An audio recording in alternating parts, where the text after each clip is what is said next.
Welcome to Yahoo Sports Daily. She's Caroline Fenton. I'm Jason Fitz. For the next 2 hours, we have got a ton to get into, obviously, throughout the course of the show.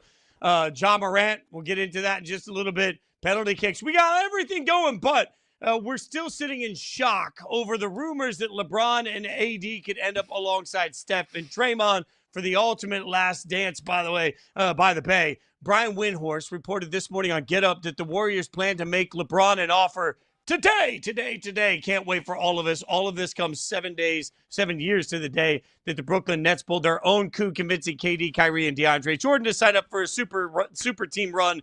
Love all of this. So we're going to keep it going. We're going to get some superstar action on our own. We're going to bring in Yahoo Sports senior writer Dan Wolken. Dan, that Nets team famously didn't work out. Can Golden State manage to do better or worse than what they accomplished? Well, Jason, you're a music guy. I know you were out on the road, and you know how every band kind of goes to that end stage where, maybe they've lost a guy or two, and then they end up playing in the casino, and that's sort of like the last part of their career, and it's a bunch of old people watching them, and, it's not that interesting anymore. To me, that's what this would be. This team would have no chance of doing anything. It would get 8,000 times more attention on every network over the course of the season than they would actually deserve based on their ability to win in the playoffs. They would have no chance. They would be a first-round exit team at best, and I just cannot for the life of me figure out what this would accomplish other than nostalgia and then just LeBron playing with a couple buddies. I mean, all of these rumors would hit so much harder like in 2016. 2026 doesn't necessarily feel the same way. So whenever we saw the reports that, Draymond Green was going to opt out of his current deal to make some space, potentially, possibly, reportedly, to bring in Anthony Davis and LeBron James, we heard all of the jokes, right? Olden State, Golden State, instead of the Big Four, the Big 40.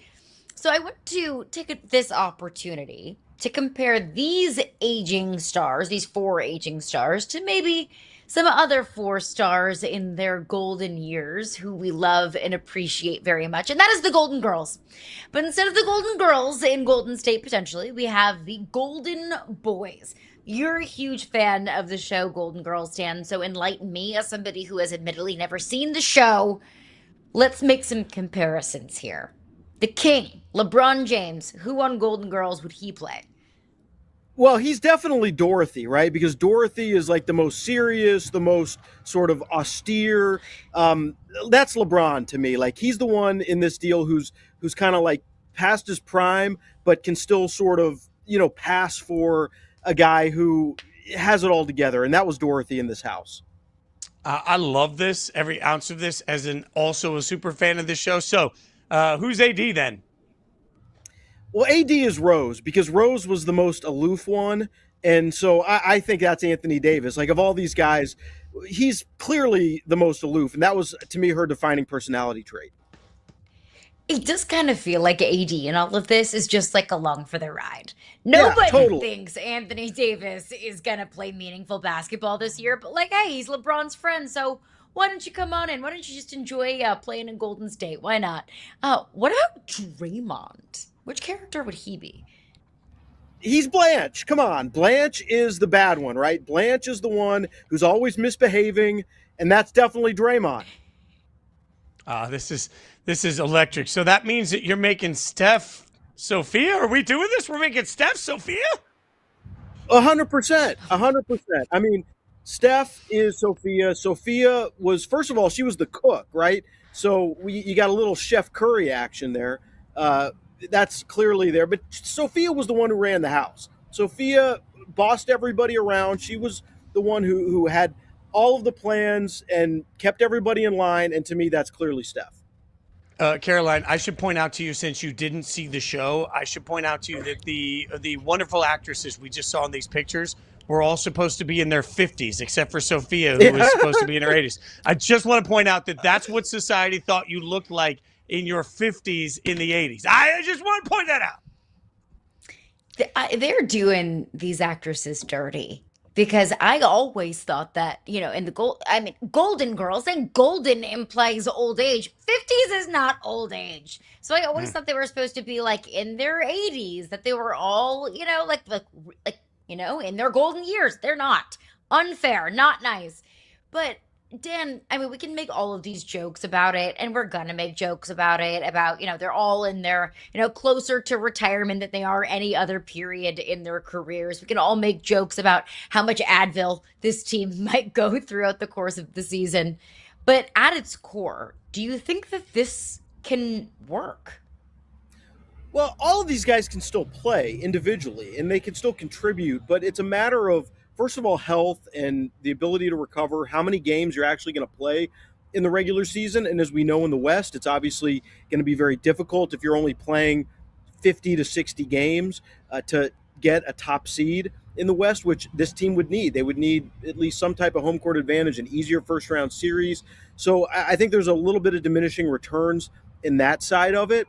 And also, I just think like LeBron right now at this stage of his career, Anthony Davis, Draymond, they're more supplementary players, right? They need, I think, younger co-stars, guys who can take a heavier load, especially maybe on the defensive end, because, LeBron just is not the defensive player he once was. Anthony Davis is not quite the defensive player he once was. Draymond, obviously is who he is, but I think he's shown signs the last couple years of a little bit of decline. So that's natural. When you get into your mid and late 30s, you're not going to be as good as you were in your late 20s. But I think the reliability aspect, just being able to play regularly and avoid injuries, when you have that many old guys on one team, I think it's almost impossible. Dan, we keep talking about the Golden Girls, but what about, the Drew Carey show, which used to have the theme song at Cleveland Rocks, right? Like, why is LeBron going Golden State and not back home to Cleveland?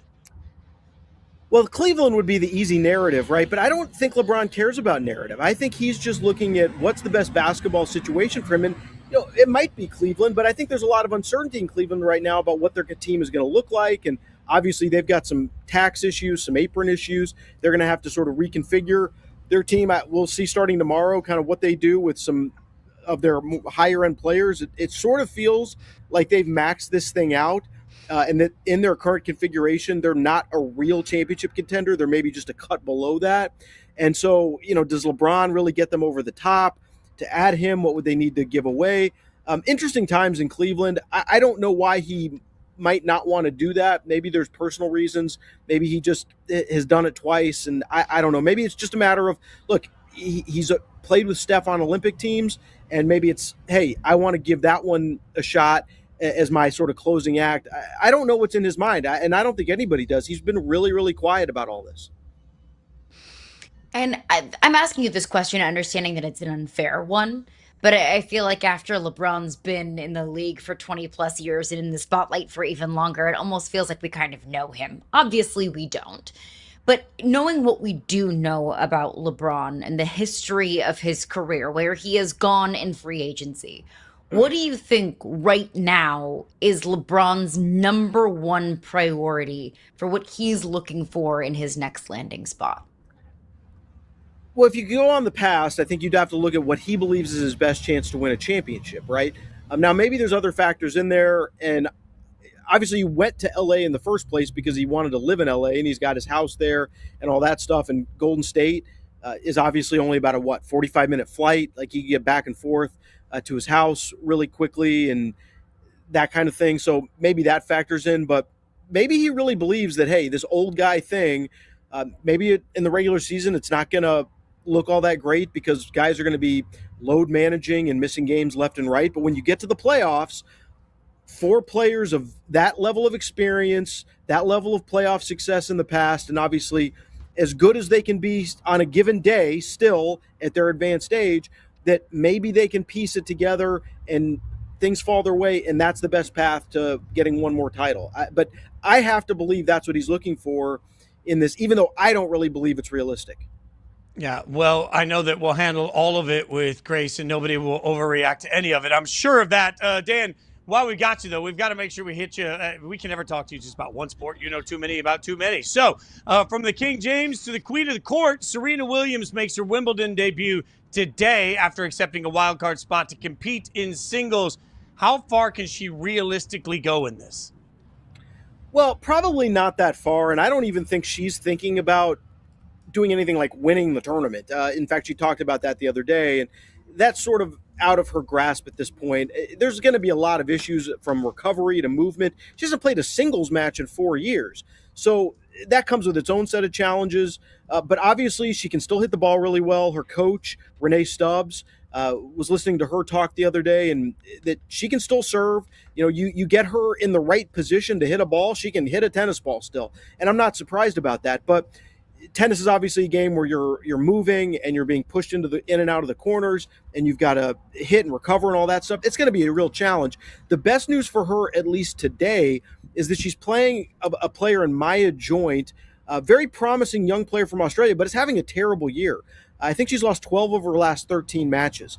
So you talk about somebody who's low on confidence anyway, who's got to walk out onto center court and face Serena Williams at Wimbledon. I think that's a huge mental advantage for Serena. There's a chance she wins today for sure. I just don't really know because we haven't seen her, what her form is going to be like in singles. This is a total, I have no expectations. I'm not sure what anybody should expect. I'm not sure if she knows what she should expect.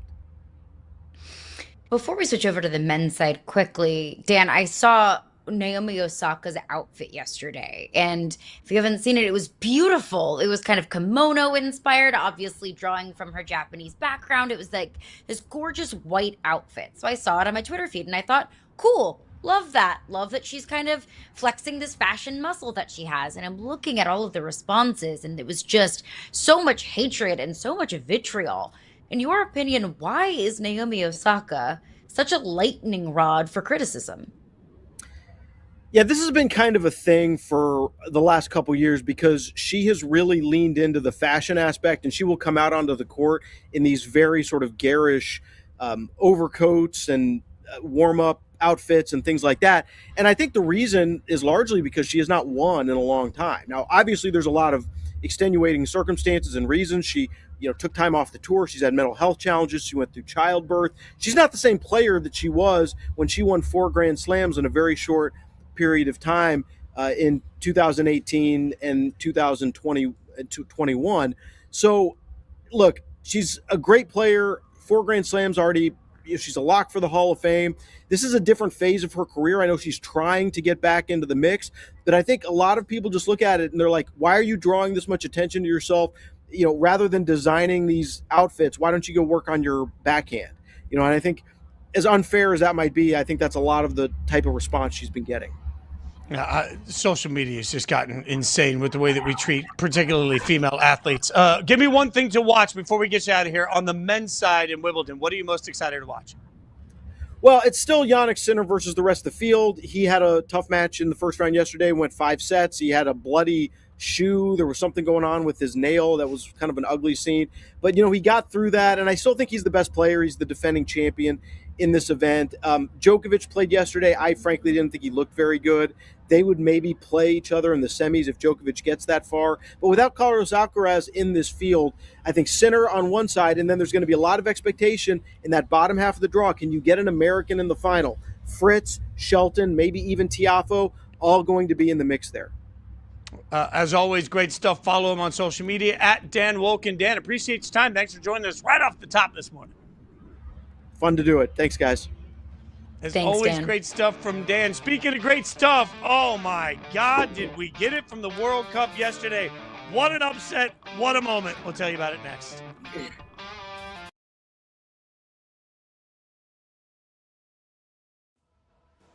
I mean, yeah, everyone loves to bring up all the pressure and tell me about the pressure. And I'm used to it. I've lived like this for quite some time now. For me, I just try to do my best to live in the moment.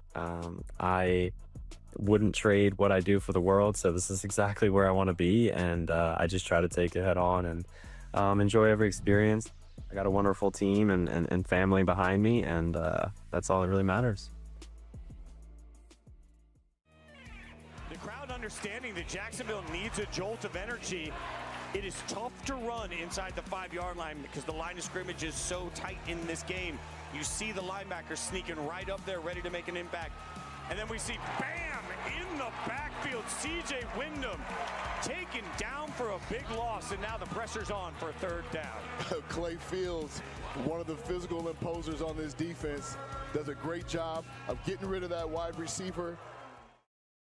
I think this is the steal of the draft. Obviously, I was big on him going at number 1 potentially. But when you look at historically, when we look at the draft, the guys who are the best are the ones that outperform. It's the sons of NBA players. Look at this list here. Kobe Bryant, Steph Curry, Al Horford. These are all stars. And I think Carlos Boozer, being the father of Cam, in a weird way, it makes me like Cam Boozer's prospect even more than what he did at Duke, which was outstanding. From midfield. 3rd and 5. Delora to throw. Delora all day. Delora shuffles left. Delora launches. Corner end zone. Caught. Just stay home. Touchdown. Seneca McKee. Corner of the end zone. And Delora finds him for the touchdown, and now a chance to tie it. 1, 2, 3, 4 guys back there. How are you not fanned out across that area? Germany was 4 for 4 all-time in World Cup penalty shootouts heading into today. Then came Paraguay. That tweet yesterday as we had an epic upset. Caroline, the 2 best words in sports are no longer Game 7. They are penalty kicks, because I was sitting on my couch with the dogs next to me, riveted, yelling at my TV in ways I haven't ever yelled at my team for TV for teams I'm not invested in. We got into penalty kicks. I'm not sure I was ready for the drama. I know purists will say you can't end a game in a way that doesn't reflect the game. I do not care. I loved every ounce of the drama, every ounce of the energy. Both of the games yesterday we saw last night, I should say, went into penalty kicks. Paraguay pulls off a massive upset. Germany goes home, injected in my veins. I mean, if you don't like fun, just say that. Like, what are we going to eliminate penalty kicks and just have games that go 3 hours? Like, no, this is it's fun. Is it pure soccer? No, it's not. Football, if you will. And no, it's not, but it is fun, win or go home, incredibly high stakes, adrenaline on 10. Your heart is pumping, whether you're playing or in the stands or just watching at home like I was. This game was an absolute blast. I mean, for so many reasons. Obviously, the penalty kicks. I think penalty kicks might be one of the best things, if not the best things that we have in sports. Any kind of shootout moment like that, whether it's overtime in college football, shootouts in hockey, penalty kicks in soccer. It's just like you can cut the tension truly with a knife. That's how it was yesterday. I was actually watching the end of this game. I was at the gym, fit. And I was on the treadmill, just walking on the treadmill, looking up at the TVs that were ahead of me. And then I look around at the gym.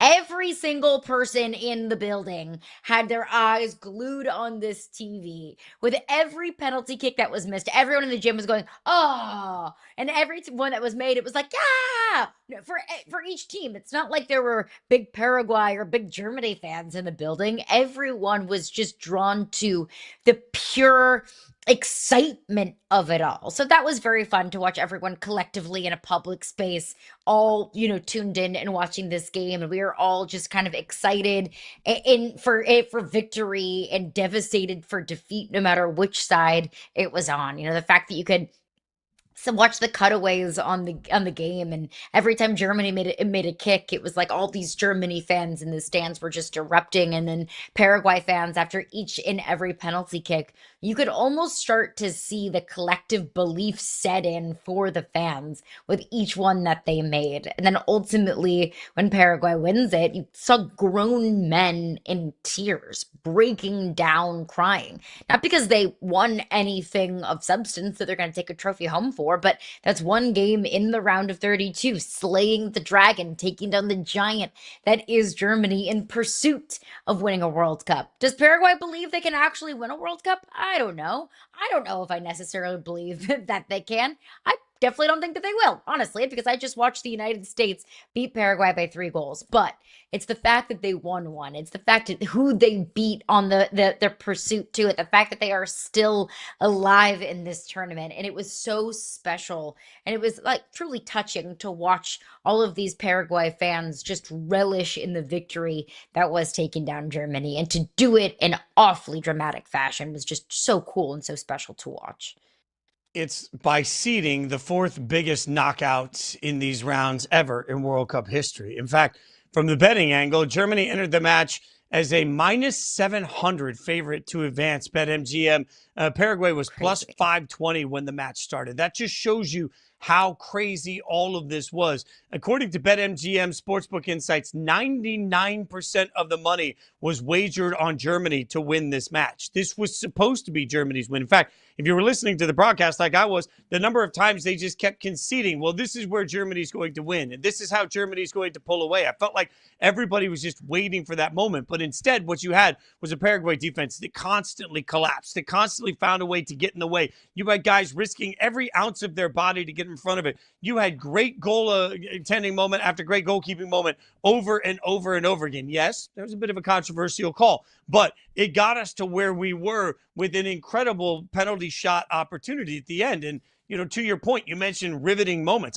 I want this in every sport. I'm sorry. If you give me a full overtime period and then penalty kicks, yeah, it's not true to the sport, but it's dramatic. It's incredible. It's insane. And I do think of, as a big hockey fan, I love during the regular season that you get shootouts. Frankly, I wish we had them in the Stanley Cup playoffs too. I don't think you should get rid of them. I love an overtime period and then a shootout. I would gladly support an NFL overtime that gave me a full overtime period. And if at the end of the full overtime period, it's still tied, everybody gets the ball, whatever you do. At the end of the overtime period, if it's still tied, trot your kickers out there. Just start going kick for kick for kick for kick. Kickers are football players too. Imagine the drama of watching a playoff game that was going to be decided by which kicker could hit the 55-yarder with the other kicker staring at him. I want this because I was absolutely brought into this. I was sucked into this. Just when I thought we couldn't get any more soccer crazed than we are in this country right now, we had this. This wasn't USMNT. This wasn't a game that many of us had with a rooting interest. This wasn't a match that we walked in saying, I'm rooting for this side or the other. What we had were passionate fans in a stadium that were living and dying with every single kick. What we had were the mental games of watching kickers take the little stutter step to try and confuse the goalie, get him to move early. We had goalies taking extra little walks just to get in their heads. All of that drama became captivating. This wasn't just a soccer match, either of these penalty kick moments. This was bigger than that. This was, again, what the World Cup has given us over and over again, Caroline. This was a cultural phenomenon moment. It absolutely captivated the world. I want it in every sport. It was a reminder to me of 2 really beautiful and fun things. First and foremost being how much the World Cup means globally. Of course, I know it's the World Cup. It's the most massive sporting event on the planet. I understand the gravity and the importance of this tournament. But watching what that meant for Paraguay, watching what that meant for their fans and for their players, I knew it would mean a lot. I knew it would be a massive upset. I knew they were massive underdogs. I just watched the United States beat Paraguay not that long ago. But actually watching it happen and watching the real, true, to the heart human emotions that just erupted when they won that game. It was such a special reminder because in the United States, the World Cup is not the most important sporting event on the planet. In the United States, soccer is not the most important sport. And we talked with Taylor Twellman yesterday, and we had a really great and honest conversation about the importance of soccer in the United States. And it is a sport that's growing in popularity. While it's not new by any stretch of the imagination, and while it is, probably the most important sport in some areas, in some regions where I'm from in St. Louis, soccer, absolutely. I would say it is baseball and it is soccer, and those are the 2 most important sports. So I think culturally and regionally, it's more important in certain areas, but as a whole, it's the NFL. The NFL is king. Basketball is king. Football, basketball, women's sports, hockey. In a lot of regions, in a lot of places, hockey is significantly more important than soccer. So in the United States, long-winded way to say it, in the United States, the World Cup's not the most important thing. But in Paraguay and so many other countries, the World Cup and soccer is everything. It is their entire world. It's their whole heart. They're not fans of, multiple different professional sports teams in multiple different sports. No, it is soccer. It is club and country. And those are the two most important things. So to see that on full display was really, really special. I think the second most important thing that was maybe a reminder to me, something that I knew deep down, but was reminded of yesterday, anything can happen in the World Cup.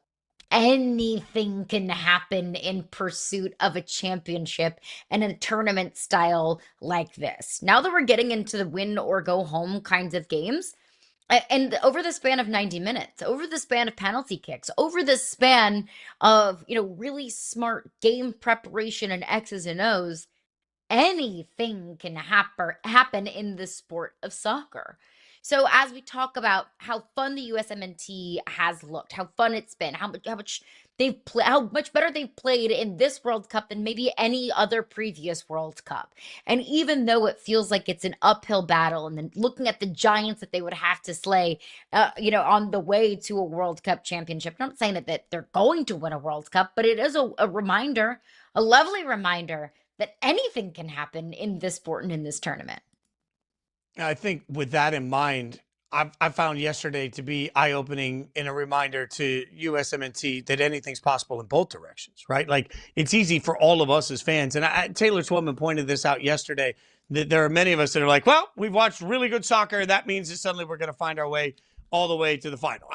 There's plenty of people doing it. Not so fast, but I think there is, right. There is an element of this that plays to both sides. Number one, you can have belief that anything is possible. Number two, we just watched a stoppage time win in the early game. We watched penalty kicks in the mid game, and then we watched stoppage time goal that led to penalty kicks win for Morocco in the late game. You watch all of that in the last minute, and it's a reminder for USMNT that nothing is a given in a game, a match against Bosnia. I think all of this is a reminder that every single ounce of what we're seeing now is total and pure chaos. And to that end, you mentioned the celebrations. I just keep thinking about what we saw. And if you haven't seen the images, it's worth going out and looking. Look at the images of the Morocco celebrations all over the world in the streets after they won late last night, early into the morning hours. When they won, you see it everywhere. You just see what it means. And it's a reminder, when the Eagles win the Super Bowl, the easy thing to do, we all make the jokes. They got to grease the light poles because people are going to climb the poles. That's what entire nations are doing every time their team wins in the World Cup. It just means that much. So kudos to the World Cup action. Kudos to everybody that worked their butts off over the course of yesterday. It was a spectacular day for soccer, and it took us and made us even bigger fans on this show. Keep it going. Can't wait for Wednesday night. We'll keep all of the soccer takes coming over the course of the next couple of days. But coming up next, Brian Berger going to join us. We'll get his thoughts on Ja and all things Blazers.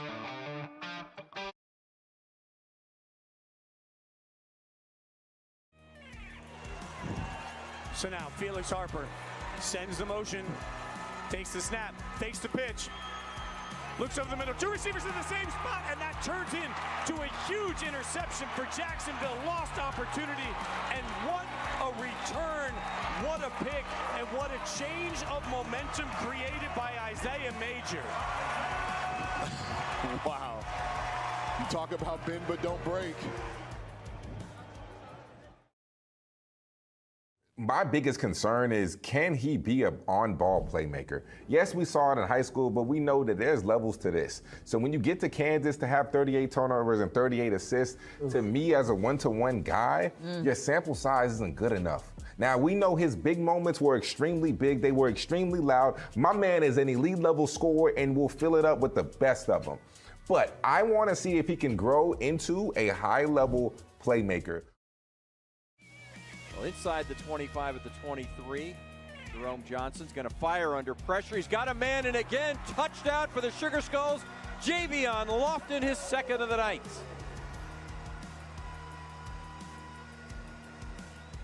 I mean, that is the type of drive that you want. Type of drive, just methodically down the field, Overcoming all those penalties and all that, and sure enough, the best way to fix it is let's go score a touchdown. When I think of Christian Pulisic and what he's going through now with this World Cup, can you talk a little bit about that pressure? And you seem like someone who can push a lot of that off, Christian, as well. But does that seep in a little bit? You know, the cameras are going to be pointing at your direction. You're going to be one of the ones interviewed the most in post-match. At this point now, it's like Christian is Christian, and like he's going to deliver greatness, and we can't expect that to be every single minute like any other player. A fresh start for Ja. The Memphis Grizzlies are trading two-time NBA All-Star Ja Morant to the Portland Trail Blazers for Jeremy Grant, Chris Murray, and $1 million, sources have told ESPN. Joining us now to talk all things Blazers and more, the fabulous Brian Berger of Sports Business Radio. All right, so when you saw that news break as somebody in Portland, you know the Blazers better than anybody, what was your initial reaction? I thought this is another name that Tom Dundon can hang on the marquee. Say what you want about Ja Morant. He's got some Allen Iverson vibes. I think his jersey is going to be top 10 selling in the NBA. His shoe with Nike sells a lot. So he's had his off-court problems, but there are people out there that still look at Ja as one of the most exciting players in the NBA. He is. I mean, just go back a couple of years ago. He was a gymnast, an acrobat on the basketball court. It was like intoxicating to watch Ja Morant. But you know Portland better than anybody. You live in that city. You have a great pulse on the sports fans in that city. So what has been the overall vibe? Is there hope? Is there optimism? Is there pessimism about this pairing with Ja Morant and Damian Lillard? I think people are excited about it. I think people are wondering, is there another trade coming? Because you have 5 guards now. So is this going to be a guard-heavy team, or is there another deal coming? Everyone here wants Jaylen Brown. Some people want AD. Some people want Trey Murphy. But I think Jaylen Brown is the target. I'm not sure whether or not they're going to get him. But I think most people are assuming there's another move. But it's up to the Blazers. But I think, look, the roster today is better than it was yesterday. And you basically traded Jeremy Grant's bad contract for Ja Morant's bad contract. You threw in Chris Murray, and you think that Ja Morant has better upside. It's a nice name for Tom Dundon to hang on the marquee. You're going to get some jersey sales. I think there's some excitement today because Ja Morant, I think people tend on trades like this, they remember the best version of the player, right? And people here are remembering the best version of Ja, not the one who's only played 79 games in the last 3 seasons and has had all the troubles that he's had off the court. Fair, but he's also a 2-time All-Star. He won the NBA Most Improved Player Award. He's 26 years old, and he gets a fresh start in a city that I've spent a lot of time in Portland. I've spent a lot of time in Memphis, in both of those cities.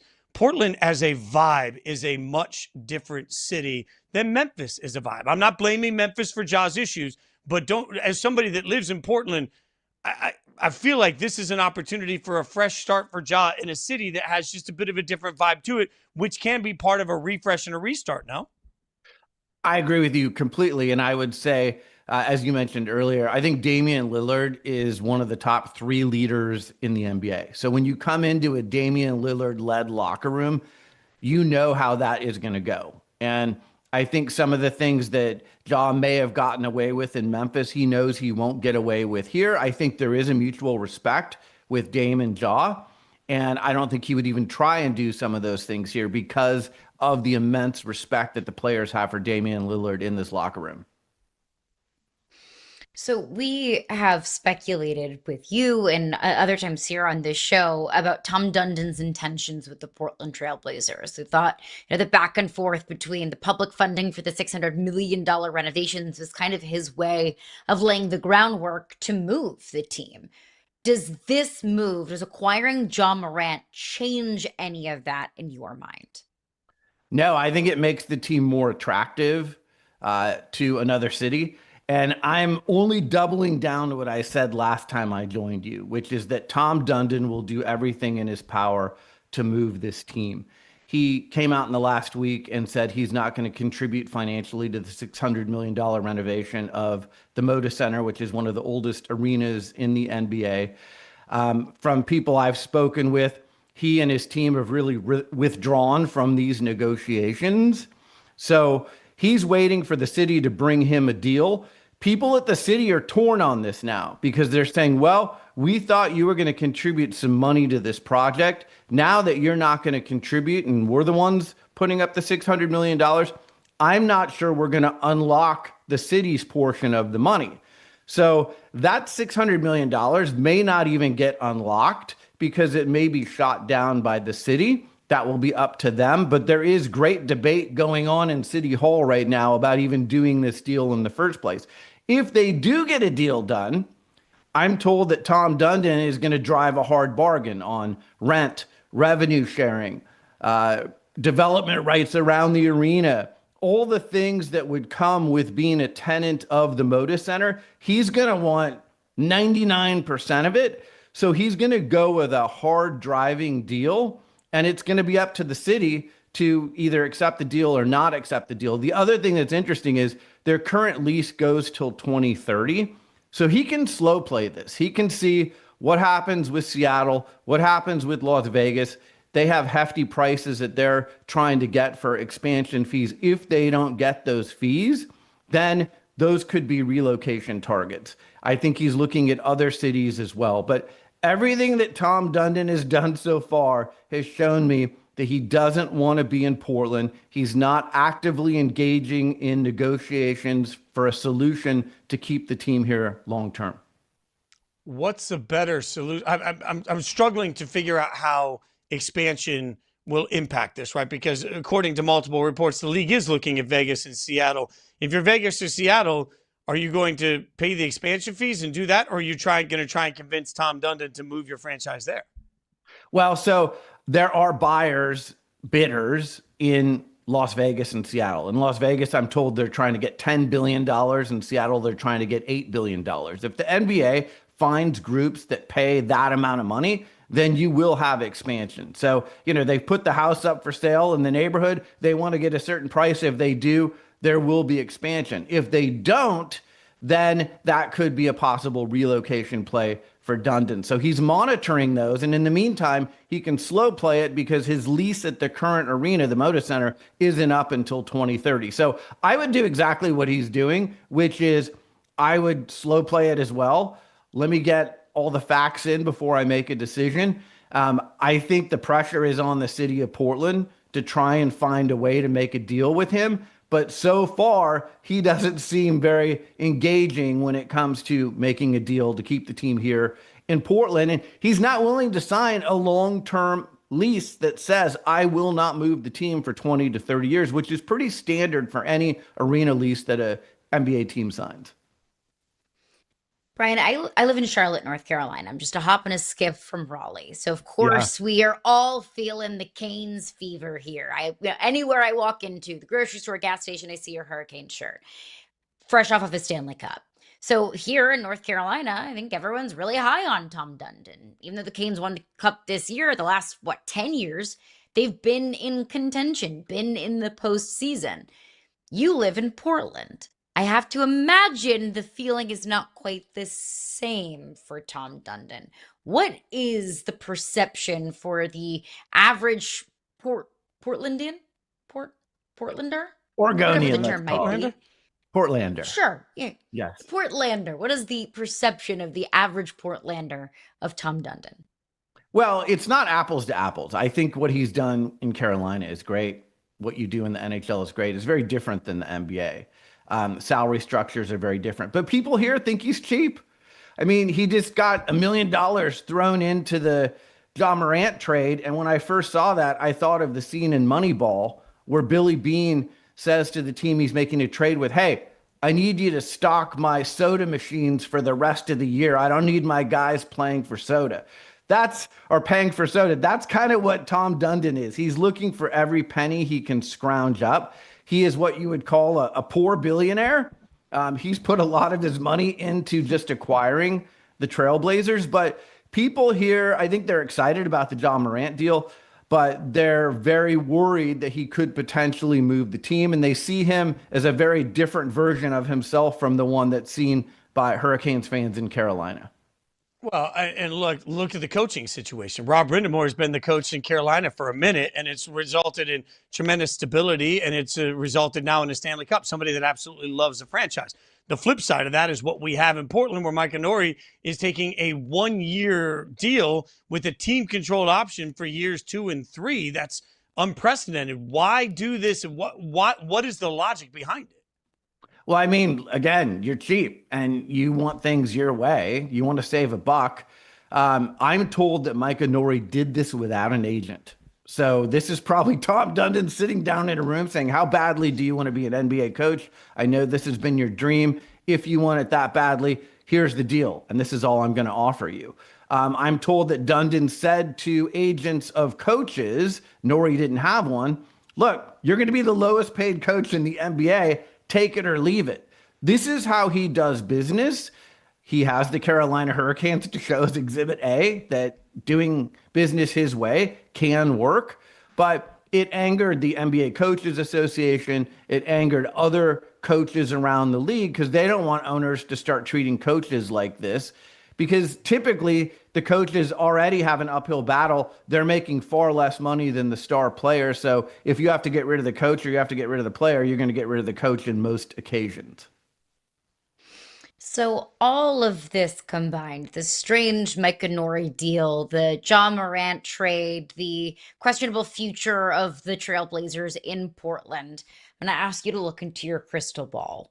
How does this all pan out? What is the future of this team? I think the team is here next year. Beyond that, I don't know. I think the city of Portland is really torn on making this deal with this owner and funding all of the renovations and then saying, hey, sure, we'll take your deal to pay no rent. We'll give you all the revenues for the arena. We'll give you the development rights around the arena. And sure, we'll sign a deal with you that doesn't guarantee that you're going to keep the team here for the next 20 to 30 years. I think that's a lot to ask a city. And, you know, I don't know that Dundon is going to, there's no middle ground for him so far. It's his way or I'm going to take my ball somewhere else. I think he's exploring all of his other options. And, you know, as I said, I think he's going to do everything in his power to move the team. Will the NBA step in at some point and say, look, we really want a team in Portland, either figure out a way to make a deal because they're coming to the table with $600 million, or we're going to help you facilitate a deal to another owner that has promised us that they'll keep the team in Portland. What's it all mean for Dame when it's all said and done? I know, you know, he tried leaving, now he's back. What's it mean for him and his future? Well, I mean, he has a no trade clause in his contract. So he's here. He wants to be here. His family's here.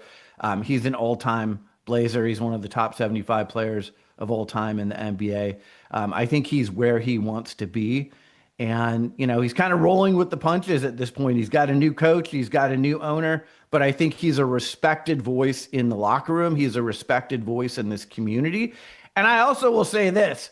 You know, I know people around Dame pretty well. Do not sleep on Damian Lillard this upcoming season. I think a lot of people have kind of forgotten about him because he missed last season with the Achilles. I think he's going to be a very good player going forward. He might not be as good as he was before, but he's going to be very good. And, you know, he's a great outside shooter. So you can stand in the corner, stand on the top of the key and knock down threes. And that's still very compelling in today's NBA game. So don't sleep on Damian Lillard. Brian, you do such a wonderful job covering all things sports, the entire sports landscape. So I do want to ask you about the most recent media frenzy with Caitlin Clark. You know, of course, the Alyssa Thomas foul on Caitlin. There was a lot of controversy coming from that. Alyssa Thomas's 1-game suspension. Is this a larger story? Is this a larger, maybe narrative on the Caitlin Clark effect in the WNBA? Yeah, I mean, look, this is alarming if you're a WNBA fan and you're not protecting your best asset. Most businesses want to protect their best asset. I don't understand why the WNBA over and over again not only isn't protecting the best asset, they're not utilizing the best asset. She is the best asset that the league has, and they're not protecting her. And unless they change their ways, something bad could happen, or she's going to get upset, or representation is going to get upset. But at some point, I've had Kathy Engelbert on my show. I think she's a nice woman. But at some point, you have to start looking at, do we need to change leadership at the highest levels of the WNBA? Because there's questionable decision after questionable decision like this. Anyone would look at, what happened to her, the picture you're showing right now, and say, look, we really got to lower the hammer here. One game isn't going to send a message. We need to do multiple games. We need to let players know that they cannot continue to do this to her. I mean, look, they wouldn't have the salaries they have. They wouldn't be flying private. They wouldn't have the sponsors. They wouldn't have the media deals. Go on down the line. They wouldn't have these things if it weren't for Caitlin Clark. So why, as a business, would you not protect your best asset? It's very, very puzzling. All right, so while we're on the topic of basketball, let's go to the NBA for a second. Big news: Malik Beasley yesterday indicted by the federal government on charges related to prop bets and point shavings. What's the latest you're hearing there, and what are we expecting next? Well, look, I've said for a long time on my show that these prop bets are the most dangerous aspect of all. It used to be you could bet the line, you could bet the over-under. I'm okay with one or two stars on each team having a prop bet available to them, because you probably can't put this toothpaste back in the tube. But when you're offering prop bets for the 7th, 8th, 9th guy on the bench, this is what happens. And you've already seen the Major League Baseball Players Association say, look, let's do away with prop bets for baseball players. I think that needs to be uniform for all the leagues, because there's just too many ways that players can be manipulated to try and hit the under. It's a little harder to hit the over, but the under, oh, I'm hurt, I'm injured, I need to come out of the game, or just lack of effort. There's a lot of ways to manipulate that under, and then you have things like this happen. So it's going to be interesting. Will the other players associations and other leagues follow suit with what the Major League Baseball Players Association has done, saying, I think we need to do away with prop bets? But to me, that's where the main problem is, the prop bets on the players. You guys can follow him on Instagram at Sports Business Radio. Follow him on X at SB Radio. As always, Brian, we appreciate your time, my friend. Thanks so much for hanging out with us. Thanks for having me. It's great stuff from Brian. As always, Sports Business Radio crushes it. All right, coming up next, Kawhi back to Toronto. We'll tell you about it.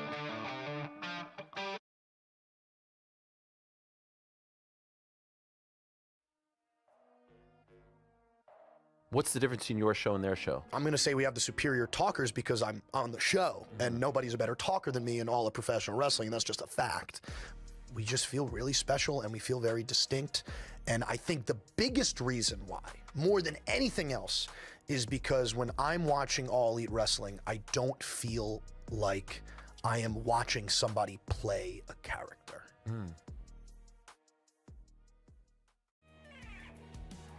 The game will end on this play, a 2-point try.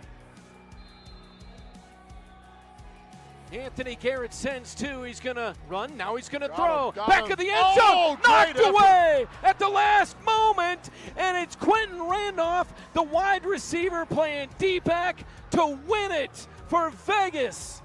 Wow. What a call. This is a call. If he puts a little more on it. This is an ideal situation because in order to stay on the floor and get touches, you're going to have to defend. And DeBonsa said this week that he knows his biggest flaw was his off-ball defense at BYU. And I can't wait to see him prove that he can do that at a high level in the NBA on top of everything else that's made him a #1 pick. Ice, you mentioned John Wall. Yeah. I think it's going to be closer to John Wall than it is Kwame Brown. For Washington. Let's hope so for DC. I hope so. You know, with the stuff that he's got, if he can just throw the ball over the plate, which he has, figured out the last, 2 months, he's going to be pretty much unhittable. I was at that start that he had against the Yankees that night. He came out just electric, just throwing, heater after heater. Actually just challenging, guys in the strike zone. When you throw the ball that hard and you throwing it over the plate and challenging guys, it's going to be hard for guys to pick it up. Shouldn't we all be a little suspicious Kawhi is trying to flee the country before aspiration punishment is revealed. That's a thought some people have as the rumors continue to swirl that Kawhi could be headed back to Toronto. It could happen today. There's still some haggling going on what the trade could look like, but Brian Windhorst reporting that this could actually be completed today. So we'll keep you updated on what it means. But Caroline, it is fair to wonder, we had all this conversation for a very long time about aspiration, salary cap circumvention, what it all means for the Clippers and what it means for Kawhi. And should there be punishment to the team? Should there be punishment for the player? There's been basically nothing. And now the player and the team could be separating today, and the player could be headed to a totally different country as he's playing in the NBA.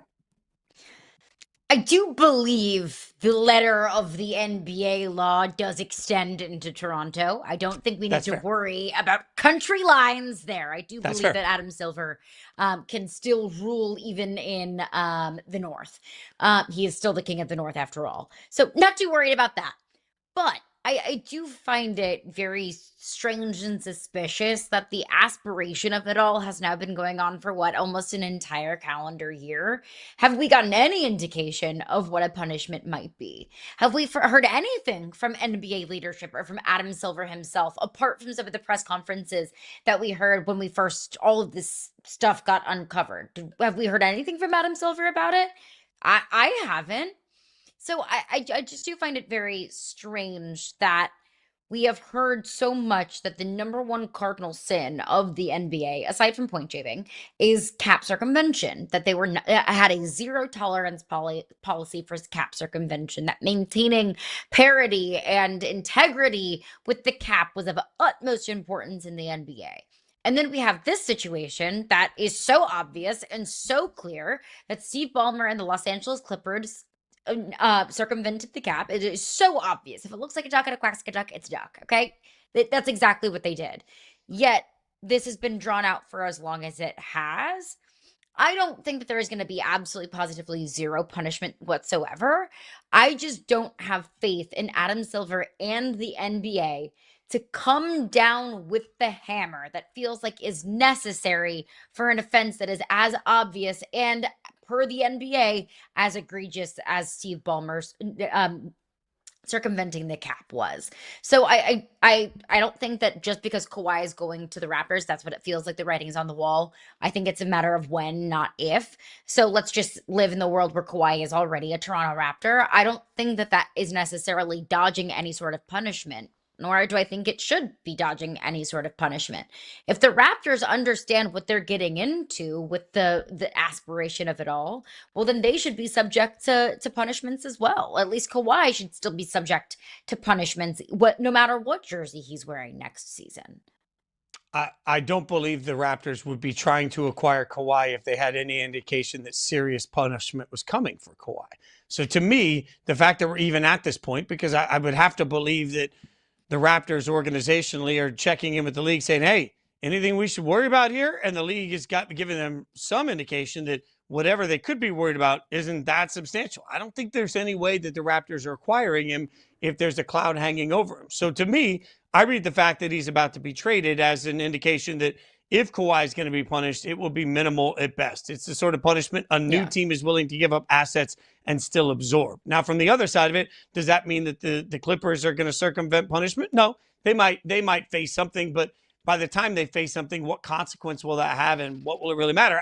I feel like what we've really learned in here, this just using logic and no emotion, I think we've learned that nobody cares. I don't think most fans care about the salary cap circumvention. I don't think most casuals care about salary cap circumvention. I don't think most reporters care about salary cap circumvention. And I don't think the league really cares about salary cap circumvention. Whether it's because there's too much going on for other teams, nobody has been seemingly holding his feet to the fire, his being Steve Ballmer or Adam Silver or Kawhi Leonard. Nobody's been holding their feet to the fire except Pablo. Pablo, and how much is that even resonating now? A few months ago, if Pablo came out and said, Pablo Torre came out and said, I've got new news on aspiration, the world stops. We all flock. We're like, oh, what's he got now? Now, if Pablo comes out today and says, oh, could be an interesting aspiration day, everybody keeps scrolling. We're already done with it. The news cycle is moved on. Right or wrong, I don't think anybody gives a damn anymore. So the Clippers are moving on because they're going to move on. Kawhi's moving on, in my mind, because he's not facing punishment. Toronto's acquiring because they're comfortable with, if he's facing punishment, it's minimal enough that it doesn't damage their trade. And we're all going to, like, in a few months, when we find out that some random draft pick has been stripped from the Clippers for this, or a fine to one of the richest people in the league is being levied, none of us are really going to care. I think that's the indication we got out of this. Well, here's my thing, though. Fans don't care about cap circumvention because it's not their money, right? Fans don't really care about dollars and cents in the cap, whatever. The NBA should care, though, because the fans don't care because this is not their business. Because parity is not important to the fans. Fans care about their team. Fans care about who are we drafting, who are we trading for, who's getting what, how many games are we going to win, are we going to win a championship this year? That's fan business. But it's Adam Silver's business to maintain integrity in the league. It is Adam Silver's business to make sure that everybody is coloring within the lines that actually matter. That's his business. So Adam Silver should care. The league should care. You cannot come out and tell all of us how serious they take the cap and abiding by cap rules, and then let somebody who is blatantly breaking those rules just get off unscathed or with a slap on the wrist. I think the most maybe a damning thing to me is, what if this was the Oklahoma City Thunder? What if this was Clay Bennett, the owner of the Oklahoma City Thunder, who is by net worth the poorest, and I use poorest in, in jest, understanding that when you are worth $500 million, you're not necessarily poor. But the poorest owner in the NBA, just based off of net worth. What if this was Oklahoma City? What if Aspiration was a way to funnel funds to SGA? What if? Just like, let's live in a fantasy world. Do you think that the poorest owner in the NBA would be getting off scot-free? Do you think that the poorest owner in the NBA would just be getting a slap on the wrist and this would all go under the rug? I don't think so. How much of all of this is because Steve Ballmer is the richest owner in the NBA, the richest man in the state of California, and worth about $200 billion? How much of this is, if you're rich enough and you can buy yourself out of enough, you can get away with anything? That's a really scary precedent to be sending, and a really scary sentiment in the National Basketball Association. And where I disagree is, I think that the owner of the Thunder would be getting away with it, because at the end of the day, Adam Silver is a meat shield for every other owner in the NBA. His job is to do what the owners tell him to do. Much like when Dan Snyder was trying to be investigated by the Washington Commanders at the time, by the NFL at the time, it took Congress stepping in to make something happen. Why? Because reporters that were working on it behind the scenes were telling us consistently owners didn't want to attack other owners because they all have skeletons in their closet. To me, I think part of what we have to acknowledge here is that it's very possible the entire NBA is circumventing the cap in some way. And what they don't want to do is go after Ballmer, who then might go after them.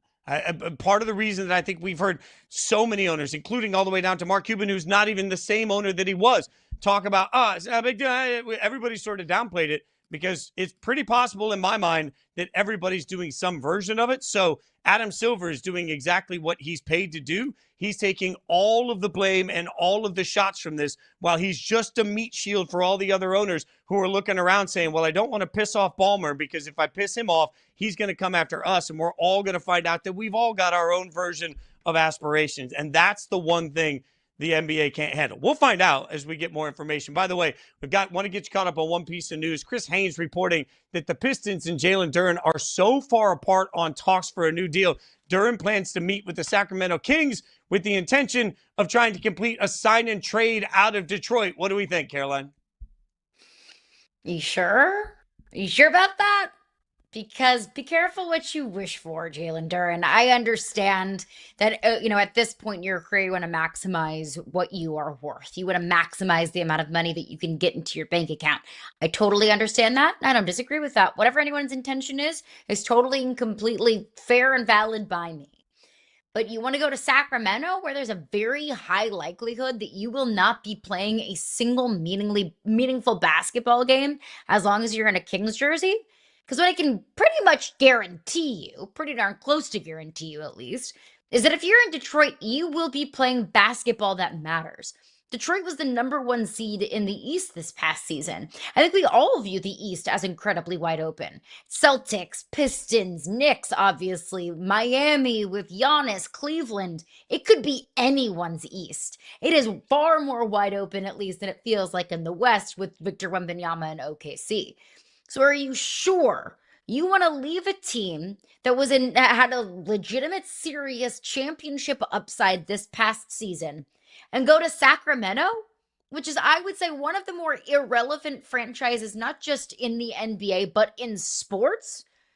If that's what you want, be my guest. And if money is the only thing and getting a longer-term deal is the most important thing to you, then that's fine. Just understand what you're signing up for and understand what going to Sacramento might mean for the trajectory of your career. I think what Dave McMiniman points out here might be the most important part of this that's being buried right now.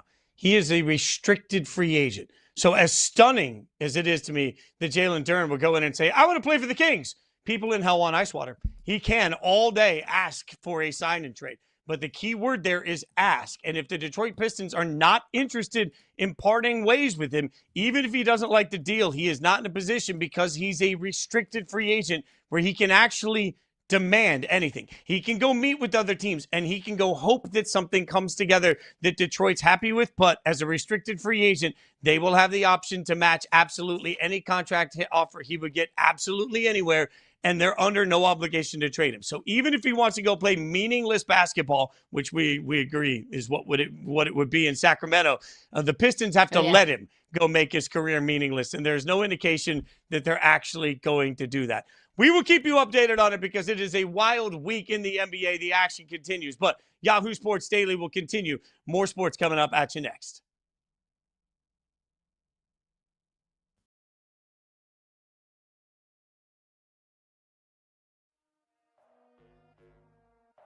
What's the difference in your show and their show? I'm going to say we have the superior talkers because I'm on the show, and nobody's a better talker than me in all of professional wrestling. That's just a fact. We just feel really special and we feel very distinct. And I think the biggest reason why, more than anything else, is because when I'm watching All Elite Wrestling, I don't feel like I am watching somebody play a character.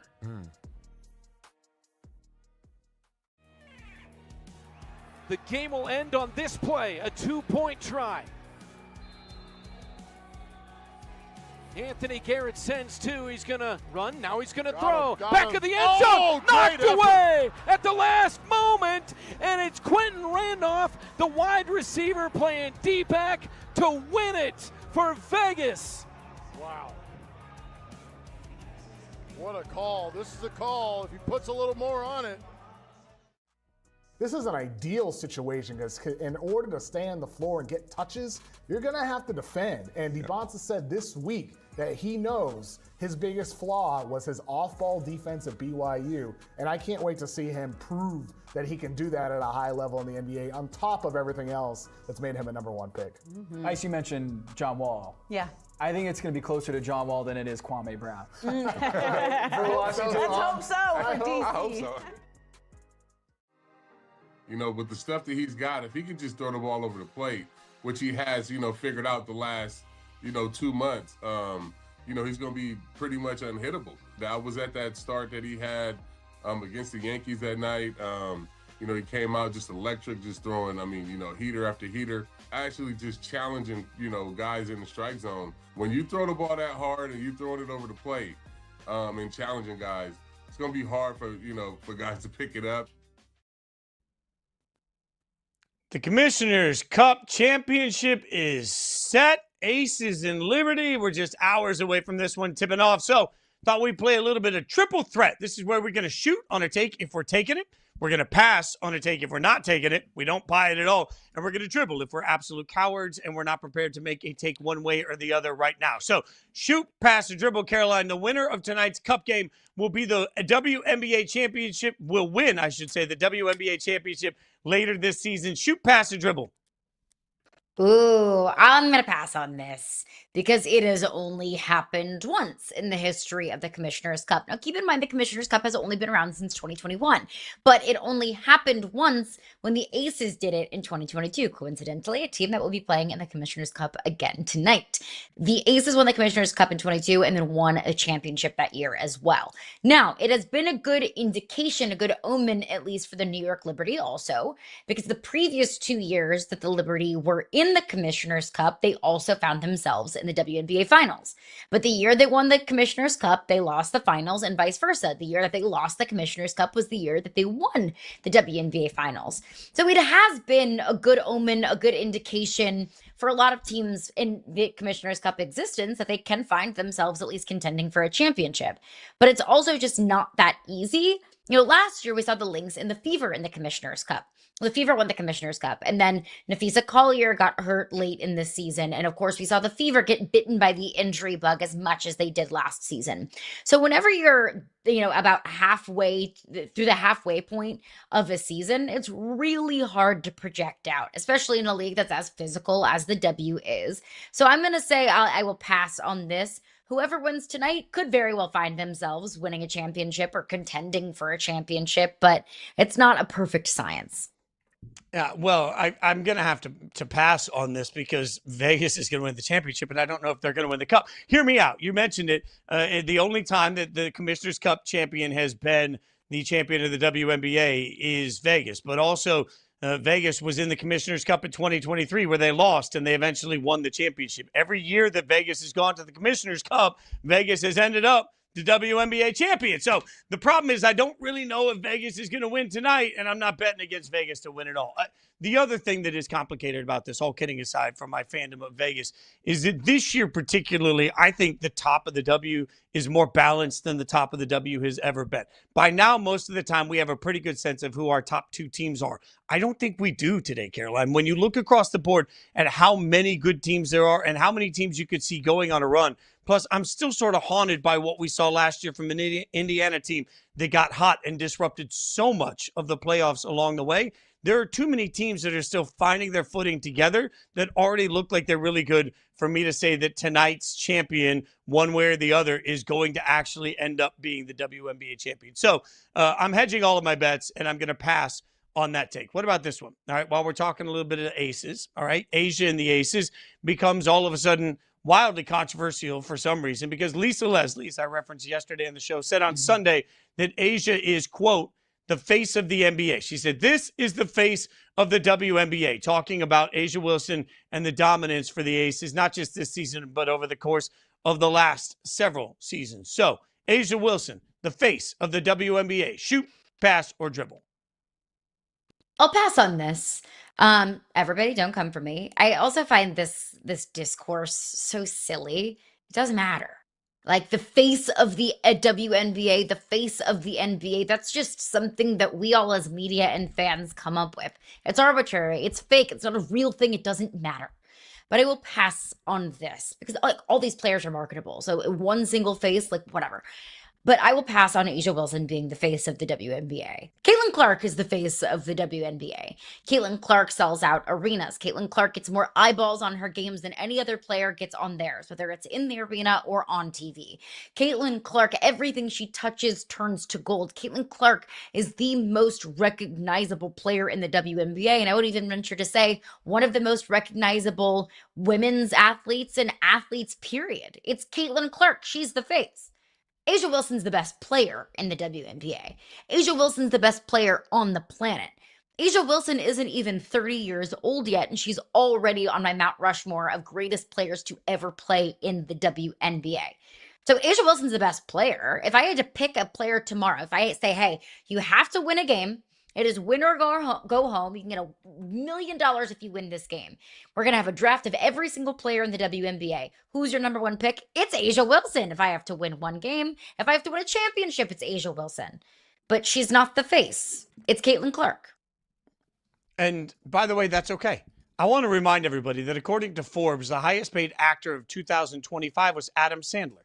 Now, if I was asking the world who the most talented actor in the world is anybody going to, even if you are an Adam Sandler fan, Are you going to, and the year before, the highest paid actor in the world was Dwayne "The Rock" Johnson.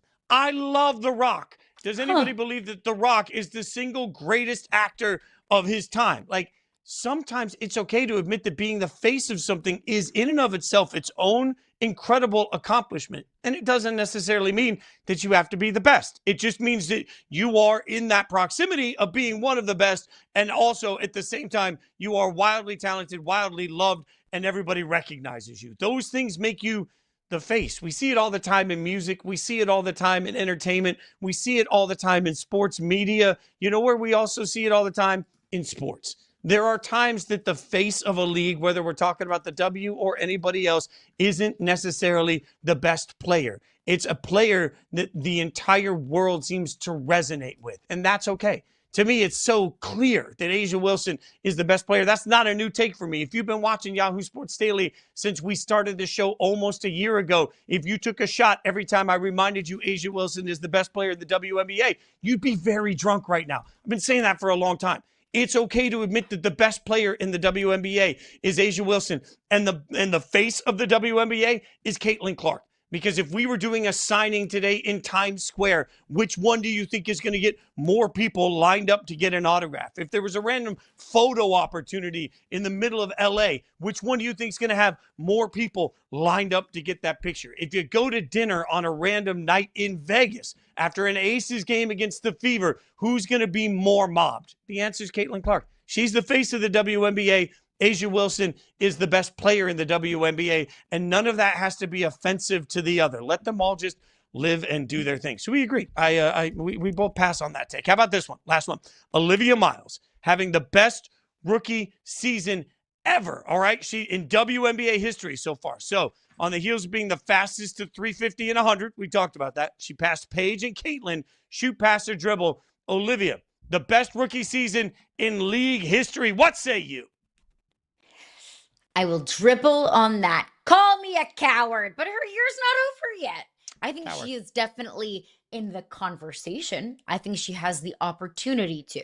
If you look at some of the greatest rookie seasons that we've ever seen in the W, I think Caitlin Clark has to come up in that conversation. She was, almost unanimous rookie of the year. Kind of probably should have been unanimous rookie of the year. She was averaging 19 points, 8 assists, 6 rebounds on any given night. Now, Olivia Miles is kind of hovering over that mark. She's at 18.6 assists, 5 rebounds. So I think you have to compare her to Caitlin. She would need to be near unanimous, if not unanimous rookie of the year. The ultimate rookie season that every rookie is and should be compared to is Candace Parker. Candace Parker won Rookie of the Year and MVP. She is the first player to do that and is the only player in WNBA history to win Rookie of the Year and MVP. So unless Olivia Miles wins MVP this season in her rookie year, which I do not think is a crazy conversation to have, to be fair, the Lynx are the best team in the WNBA right now, and Olivia Miles is the motor that keeps that thing running. Without Nafisa Collier, might I add. So I think that it's not crazy to talk about Olivia Miles in the MVP conversation, but unless she wins MVP, she cannot be considered the best rookie in league history. It's CP. I know you're right, but let me be a prisoner of the moment and just shoot on this for a second. And before everybody asks me, by all means, I'm going to be the old man on this show, as I always am. I was in Tennessee during the dominance of Candace Parker's era. I went to those games. I understand what she means to the WNBA history. I understand what she means to women's basketball history. I understand all of these things. I adore it and I respect it. The league's better now. There's more talent now. It's deeper now. So I think what Olivia's doing as a rookie in this campaign so far, it's just so far. It could all melt down. It's just so far. Yeah, I think this might be the greatest rookie season we've ever seen. And also, I think expectations were not there, right? Like, we all knew that Olivia was going to be good. I don't think anybody knew Olivia was going to be this good. I think it's fair to admit that we didn't know it was going to be this incredible. So I'm going to just risk some incredible friendships that have been lifelong in the state of Tennessee. Tell you all that I love everything about it, but I'm going to go Olivia. Go ahead. I talked you into it. 2008, Candace Parker's rookie season. First team all WNBA. Oh, God, Diana Taurasi. Diana. You ever heard of her? Sue Bird. Candace Parker. Second team, Simone Augustus, Okay. Tamika Catchings, Lisa dang. Leslie. Oh, You know damn. who was also drafted in 2008 alongside Candace Parker? Sylvia Fowles. Yeah, So I uh-huh. hear you. The league is better now. Sure. The league has more money now. The league has more attention now. It does feel like the league is deeper now because we have more teams. Deeper. Because it feels like players get developed more in college. They stay in college longer because of NIL. But I mean, I'm looking at Diana Taurasi, greatest of all time. Sue Bird has her own statue in the in Women's Basketball Hall of Fame. Simone Augustus, Lisa Leslie, Tamika Catchings. I don't know. That's a pretty stacked and loaded year in the W. You're right. You have just kicked my ass in a debate. I will only say I think that maybe the better word I should have used was deeper. I think there is more talent across the board in the W versus, but when you point out those all W teams, that is what I like to call getting my butt whooped by Caroline Fenton in the debate. I'm still shooting on it though. I'm gonna be a prisoner of the moment. We'll keep being prisoners of the moment. I love Olivia Miles.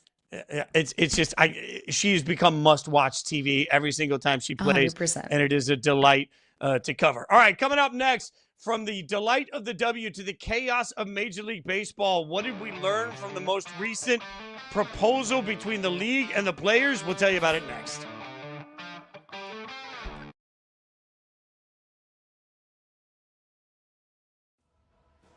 I mean, yeah, everyone loves to bring up all the pressure and tell me about the pressure. And I'm used to it. I've lived like this for quite some time now. For me, I just try to do my best to live in the moment. I wouldn't trade what I do for the world. So this is exactly where I want to be. And I just try to take it head on and enjoy every experience. I got a wonderful team and family behind me. And that's all that really matters. Understanding that Jacksonville needs a jolt of energy, it is tough to run inside the 5-yard line because the line of scrimmage is so tight in this game. You see the linebackers sneaking right up there, ready to make an impact. And then we see, bam, in the backfield, C.J. Wyndham taken down for a big loss, and now the pressure's on for a third down. Clay Fields, one of the physical imposers on this defense, does a great job of getting rid of that wide receiver. I think this is the steal of the draft. Obviously, I was big on him going at number 1 potentially. But when you look at historically, when we look at the draft, the guys who are the best are the ones that outperform. It's the sons of NBA players. Look at this list here. Kobe Bryant, Steph Curry, Al Horford. These are all all-stars.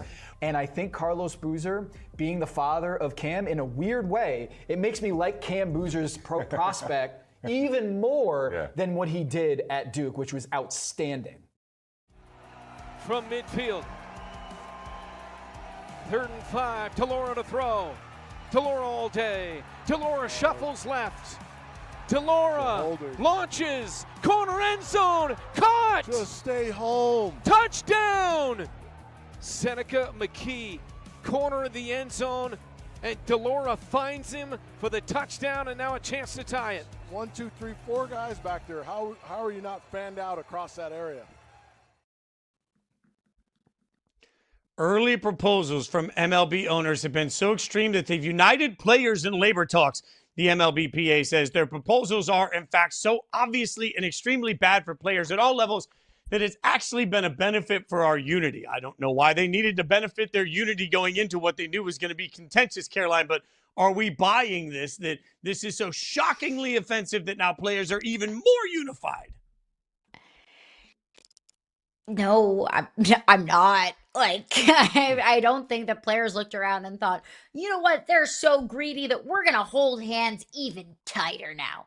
So it sounds really nice. It is good for PR. I don't think I necessarily totally buy into it, but I do buy into Major League Baseball's proposals being astronomical, crazy, above and beyond, and borderline ridiculous.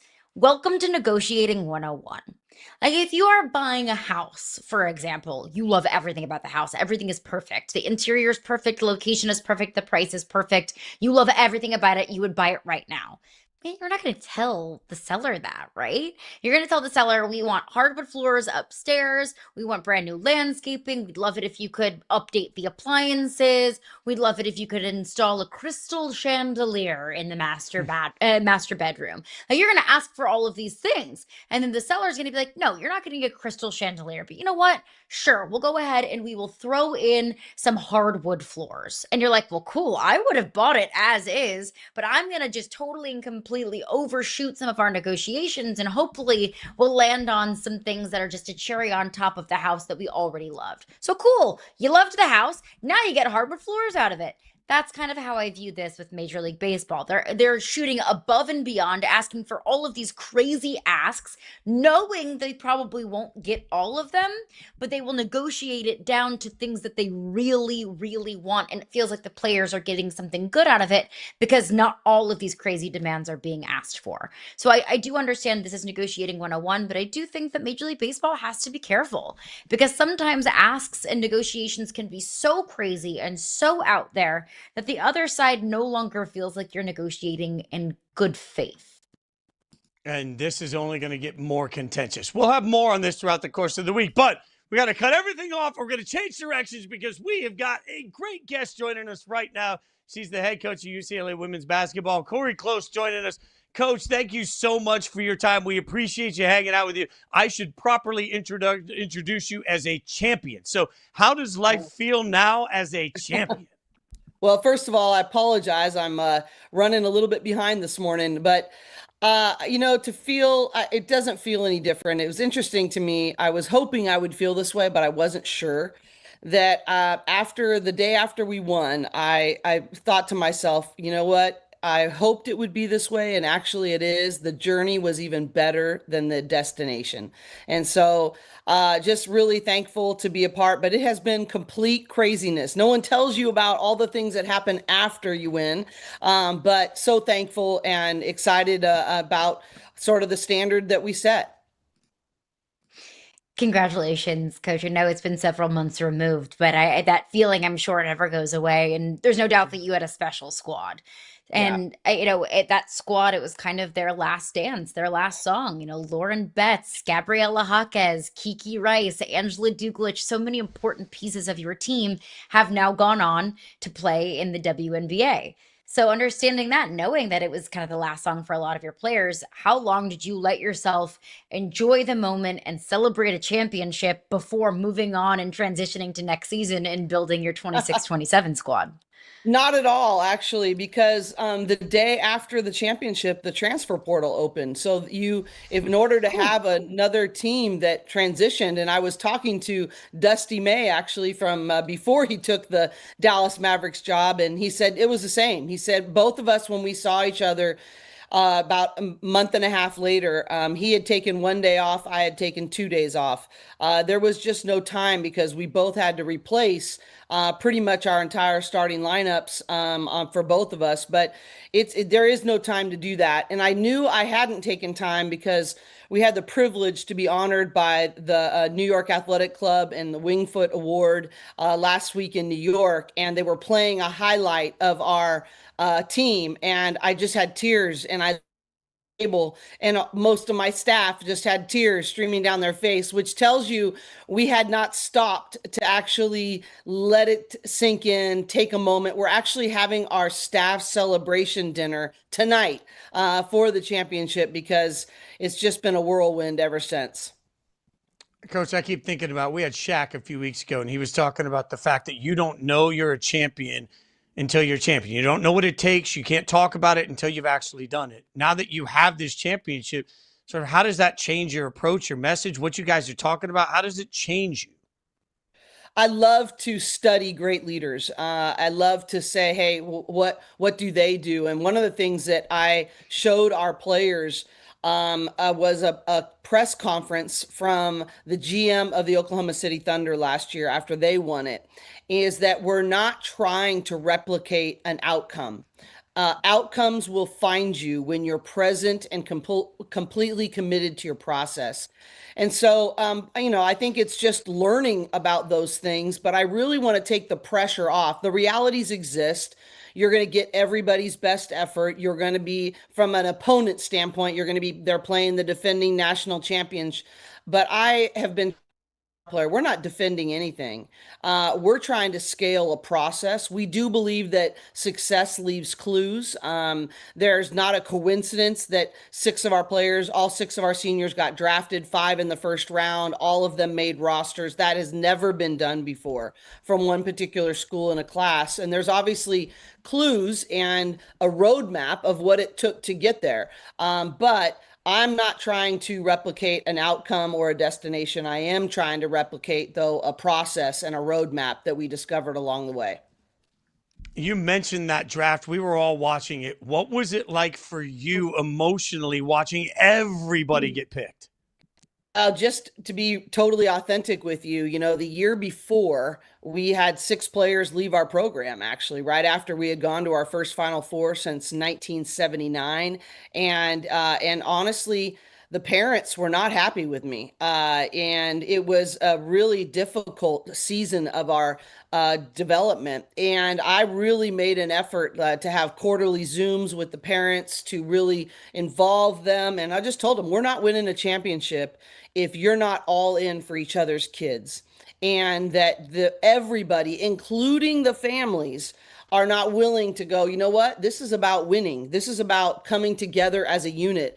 And we are willing to sacrifice as a individual or a family for the sake of having a chance to have us win our, accomplish our dreams. And so to fast forward to the draft, and we joked that it ended up being the UCLA draft. It wasn't even the WNBA draft. It was the UCLA draft.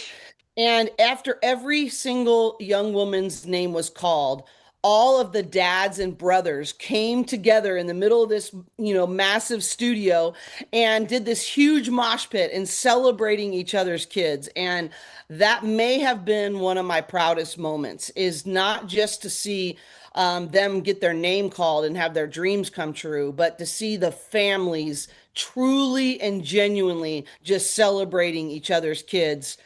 That's something I'll keep with me forever. It wasn't just the UCLA draft. It feels like the UCLA Mystics at this point now. A lot of Bruin DNA going up in there in Washington. With that being said, in what ways have you seen your culture, the UCLA DNA, on full display in the WNBA? Well, I think the WNBA is built on versatility. The way the game is played, it's a very spread court situation, 5 out in a lot of situations. So even someone like Lauren Betts at 6'7", you have to find ways to impact the game in multiple facets.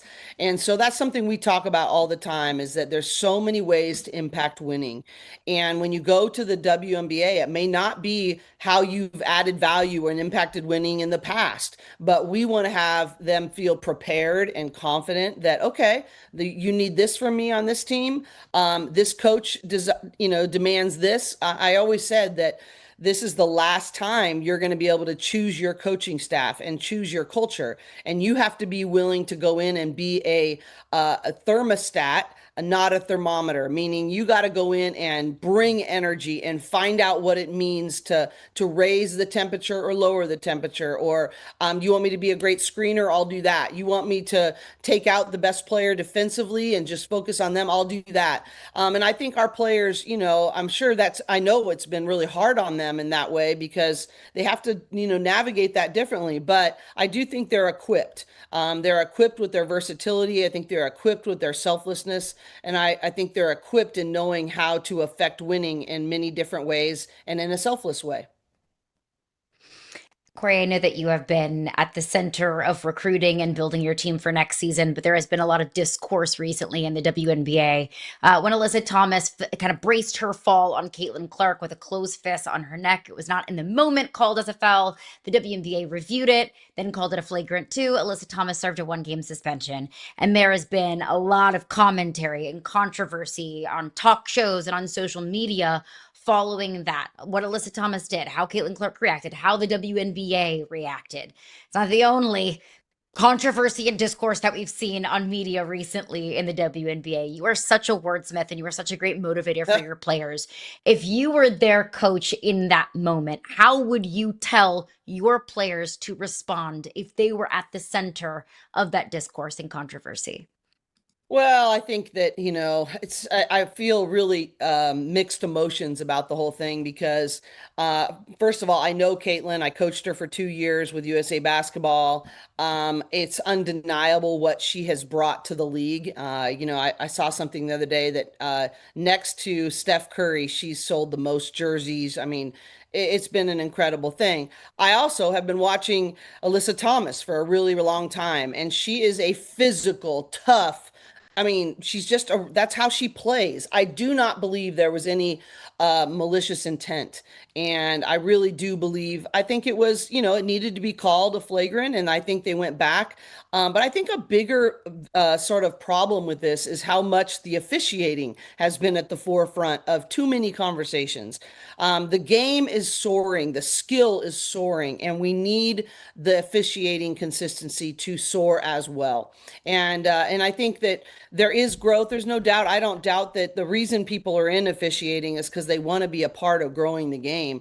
But I do think that, we need more consistency. If I was their coach, I would probably have handled it exactly the way Stephanie White and Nate Tibbetts did. They know, they have the relationship with their players. And, Stephanie said, hey, from my lens, this is ridiculous. I need to have my players back. And Nate is, if you knew Alyssa Thomas, you would know that there was no malicious intent there. That being said, the central crossing point of both of those comments, even though they're from different lenses, is that they have an issue with how the game is being officiated. And so, I think we just need to continue to grow that aspect of the game, as well as growing attendance, TV rights, skill, all of those things. Officiating needs to grow with that. And I'm hopeful that will happen as well. You've been around the game for a while, obviously, in so many different ways. We've seen this growth in the W. How has that impacted what you do at the college level as a coach? Well, I think, I have a responsibility to have parallel paths for the sake of our players. 90% of our players want to go and have a chance to go and play in the W. And so I have to be constantly studying the trends of the WNBA. What are the differences in rules that our players need to be ready for? So it affects me a lot, how I do player development, even how I run offenses. I'm constantly thinking, okay, what's going to be good for the personnel of our team?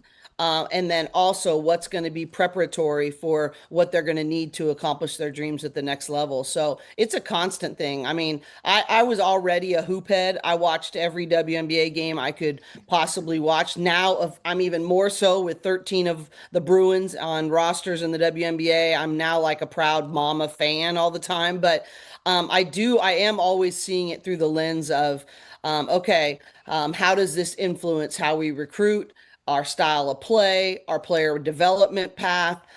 We want to be the best player development program in the country. We believe we made a big statement towards that in how our players are doing right now. But I have the responsibility, if I'm going to lead with that kind of vision, that I have to be constantly studying the trends and what's happening and what's being honored at the next level. Your work in the game has been absolutely incredible. Your ability to be now called a champion it was an honor to watch the run. It was an honor for all of us, Coach. We appreciate your time so much. Thanks for hanging out with us. Best of luck this season. Got to come hang out with us again. The next championship, we'll just keep this going. We'll keep this going. Let's keep it going. Let's not even wait for a championship. Let's do it again, and I'll make sure I'm here on time. Oh, we appreciate you so much. Best of luck this season. Thank you, Coach. Thank you. Great stuff from Coach Close, the champion. Peyton, speaking of champion, said, what about Arch? We'll tell you about it next.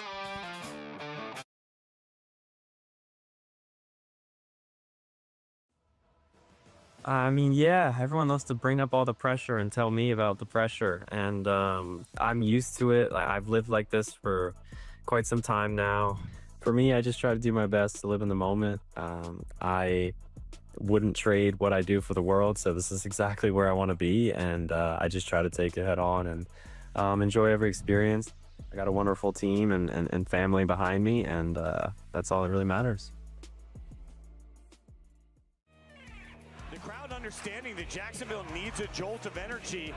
It is tough to run inside the 5-yard line because the line of scrimmage is so tight in this game. You see the linebacker sneaking right up there, ready to make an impact. And then we see, bam, in the backfield, C.J. Wyndham taken down for a big loss, and now the pressure's on for a third down. Clay Fields, one of the physical imposers on this defense, does a great job of getting rid of that wide receiver.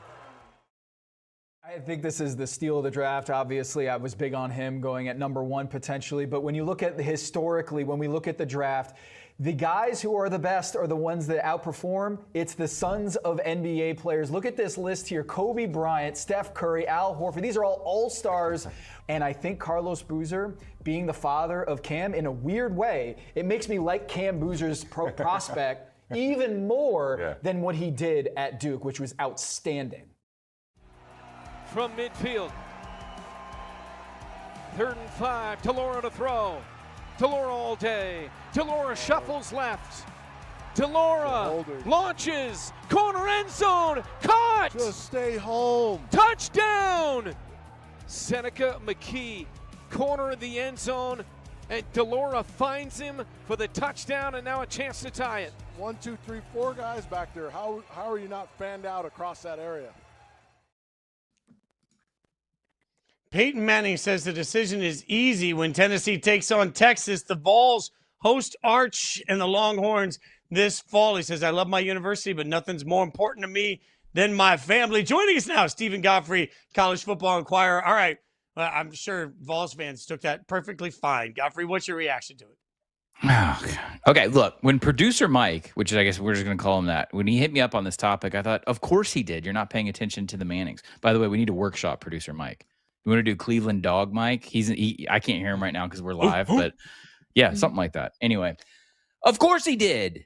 It's his family. This is okay. We'll do a little history lesson. You guys ready?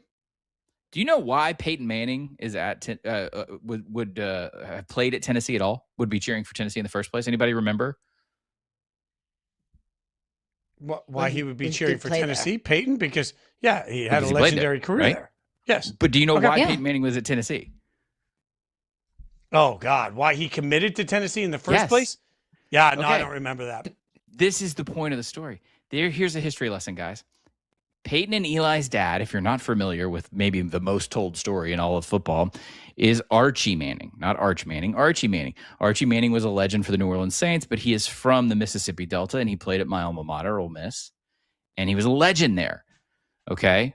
Arch's dad, Cooper, is the eldest of his sons. He played wide receiver at Ole Miss. His career was cut short very quickly, like his freshman year of college, because I want to say it was stenosis of the spine. It was a narrow. Basically, he was discovered as soon as his college career started as a wide receiver, I might add, not a quarterback, that he had a condition where had he taken any sort of normal amount of head trauma, as if there is a normal amount of head trauma at the like college or NFL level, he could be paralyzed. So he basically retires, but he was a student at Ole Miss, okay? Peyton was supposed to go to Ole Miss. Peyton Manning was supposed to be an Ole Miss Rebel. But if you've ever studied anything about Ole Miss, they are prone or want to completely screwing up their program for decades at a time for really dumb and menial reasons. I'll save you the entire speech here, but when Peyton Manning comes of age, if you will, and becomes a college quarterback, Ole Miss is on probation because of a guy named Billy Brewer. He actually offered like a sports card. You guys remember Jason Sehorn? Right? Okay. Yeah. Like that was one of the many violations that Ole Miss committed. Like they weren't even cheating. Like this was like real dumb, real backwater cheating back. Like we're talking early 90s Ole Miss. Mississippi was a wild place. Still is. So guess what? Peyton Manning, not a rebel.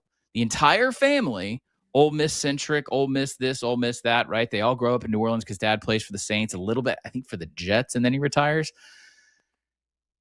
Archie Manning made a decision for his son and said, you know what? I could force you to go to my alma mater, this thing that is supposed to be the most important thing in my life, or I could do what's best for my family. I could do what's best for my son.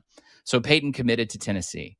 So that's why Peyton Manning was the first Manning to break ranks, so to speak, and not be an Ole Miss rebel Now, they were decent enough in the 90s when Eli rolled along. Eli and I are the same age. We're at Ole Miss at the same time.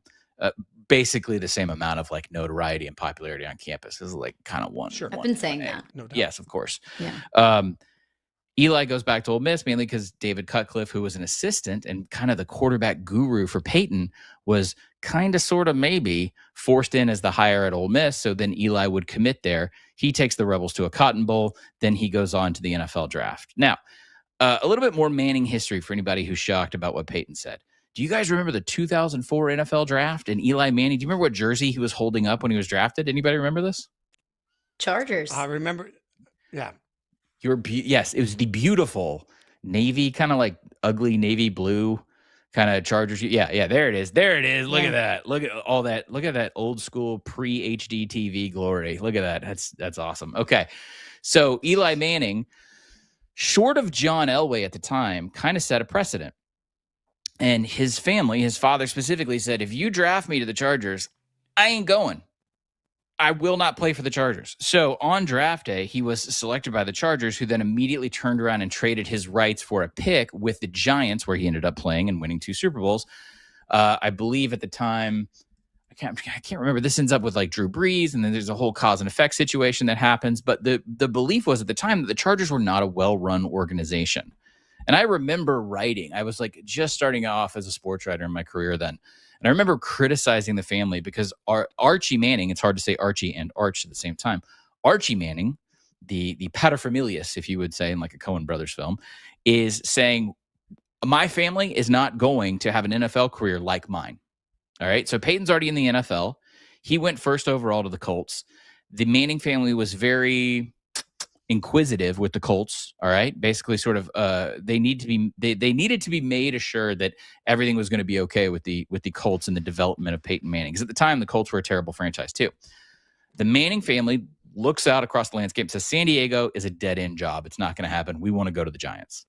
And so they did something that at the time, like, and still really today is kind of unprecedented. Like most players, especially quarterbacks in the first round. And Fitz, you're a Raiders fan. You can sort of probably recall an anecdote like this or relate to this, right?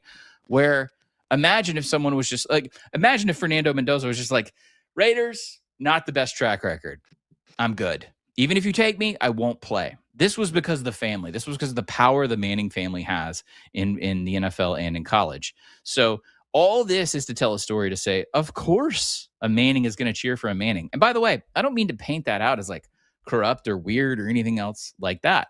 I remember writing and criticizing the Manning family at the time, and Archie specifically, for sort of his machinations and his engineering to get Eli from one team to another in the first round, when so many other quarterbacks, like, you know, it was really that year, it was kind of Eli versus Roethlisberger. One of the few things I actually learned in college was how to spell Roethlisberger blind, because I had to write about it so often. Those two quarterbacks were in competition with each other. I could probably still do it. Don't make me do it. R-O-T-H. Okay. Eli Manning, I thought, man, he's the beneficiary of this like crooked family system. And now 20 years later, I have 3 kids and I would do anything to help them along. And I don't really care how I come off or how I'm perceived. I don't know if I would pay for them to go to USC over Arizona State necessarily, like those TV actresses did. I don't know if I would necessarily do that part of it, but I'm just saying, if one of my kids had to, like, one of my kids is staring at me right now. Hey, would you play for the Mets if you had to? No. Okay. What if you were an NFL kicker and you were like, hey, you can only play for the Saints? All right. He's shaking his head no. See, that's a well-raised child right there. Okay. It's a well-raised child. The point is this. Family's going to stick by family. Okay. And college football fans have to understand, and I know like a lot of Vol fans are really upset by this, I guess. The family's going to come first, because Peyton had this legendary career in Knoxville, but Peyton, Eli, Archie, any other, I don't know how many other quarterbacks they got hidden away, or I don't know if there's like a farm where they're just breeding more large four-headed Mannings. I don't know what's going on, but as long as you are a professional athlete, and I include college, especially the SEC, I include the SEC in a professional athlete status, you are going to receive criticism from your own fan base. You are going to be the scapegoat occasionally. And usually in healthy families that, you know, employ therapy and love each other and say the right things, that's not the case. And so think about the amount of criticism that Arch himself received from Texas fans last year for an underwhelming season. The family's going to stick with the family. This should not shock anybody. And this is totally normal and healthy behavior. I don't think it's shocking, the idea that an uncle in a very close-knit family is choosing to support his nephew over anything else. Like, in theory, if you are just an alien, you can understand, okay, great, you're supporting your family. What's shocking about this is it's shocking to Tennessee fans. If you're not familiar with the Tennessee fan base, they take offense to the fact that Peyton Manning would choose his own blood family over the University of Tennessee. My husband and my father are both diehard Tennessee fans, and they would pick Tennessee over me on any given day. They would tell me to kick rocks. If I was the quarterback for the LSU Tigers and LSU was playing Tennessee on the day that I was playing quarterback, they would be wearing orange and in the other section, and I would be dead to them. So it's like that's the I'm kidding. Kind of. Sort of. A little bit. Sort of. I did not know. First off, I was not informed by production that you were engaged in a mixed SEC household. This is an incredibly different dynamic. I understand this very well. We are a house divided. Yes. And my mom went to Tennessee. My parents met at Tennessee. My grandfather was a professor at Tennessee. Like, I come from a deep, deep Tennessee family. Like, I get it. Okay. I know it. All right. I've lived it. Those people are crazy. They take offense. And I say that lovingly. Keep going. Sort of. No, keep going. They take offense to the fact that Peyton Manning, genuine offense to the fact that Peyton Manning would choose his blood over Tennessee. And that, I think, is everything that you need to know, not just about Tennessee, but about SEC football entirely. Definitely not like the logical and well-reasoned people down in Baton Rouge, right? You said it. Of course. No history there. No history there of irrational behavior. Yeah. If roles were reversed, and let's just say, my dad was an Burrow. LSU fan, my husband's an LSU fan, I played quarterback at the University of Tennessee, they would kick me to the side of the road and be wearing purple and gold and, screaming phallic war cries my way. Phallic war cries. That's a hell of a punk band name, Fitz. That is a Write that one phallic, down. that is Phallic a war phallic cry. war cry. All right. We We are open, we open only for got Megadeth for 10. Okay, sorry, go. we only got a couple minutes. Real quick, give me this. Is all of this conversation, which always actually works around Arch, is it actually worth it? In what way? I mean, is he going to be worth all of the conversation we're having? Is he going to? Yeah. Yeah, definitely. The O-line was not great. God forbid, I tell you what, I love to promote College Football Inquirer. But we have been, unfortunately, just having to slog through all of this DC stuff and the Senate bill and everything that's going on with the CSC and Brendan Sorsby. We haven't talked ball in a while. Texas was an incomplete, and I would say sort of terminally imperfect product when you're talking about national title standards last season. The quarterback was young in some of his decisions. Like, you go back to the Ohio State game in week 1. The quarterback was probably not well seasoned in certain potential comeback situations, but the quarterback was not the problem on that team. Opposing coaches and people around the league were not saying, oh, you know what, they should switch quarterbacks. The O-line, I mean, if we want to be really simple here for a second, it wasn't a great O-line. The O-line sucked relative to the expectations of winning a national title. It was an imperfect product. The development of Arch Manning, by the way, I'm getting this wonderful sunlight right now. It looks like I'm ascending into heaven. I promise I'm not. The development of Arch Manning, or lack thereof, is going to come down to whether or not Steve Sarkisian can sort of orchestrate this entire thing correctly. Okay. And that's roster building. It is the traditional QB development. Like I mentioned David Cutcliffe earlier, and sort of made his career on being like the Manning whisperer. That is going to be the standard that Sark is held to. I'm not saying if they don't win a national title, he's fired immediately, but if they're not in the Final Four, he might be. No one is going to look at Arch's time at Texas and say, you know what? He was a bust. What they're going to say is they failed to utilize him. It's great stuff. It's why you should check out College Football Inquirer, because you guys can break down ball and you can break down litigation all at the same time. Stephen Godfrey, we always appreciate your time, my friend. Thanks. And foreheads. And thank you for the insight. Don't ascend into heaven yet. Come back with us next week. We appreciate you. It's too hot in Nashville. I don't know where it's so hot. I'm so sick of this. Love you guys. See you guys.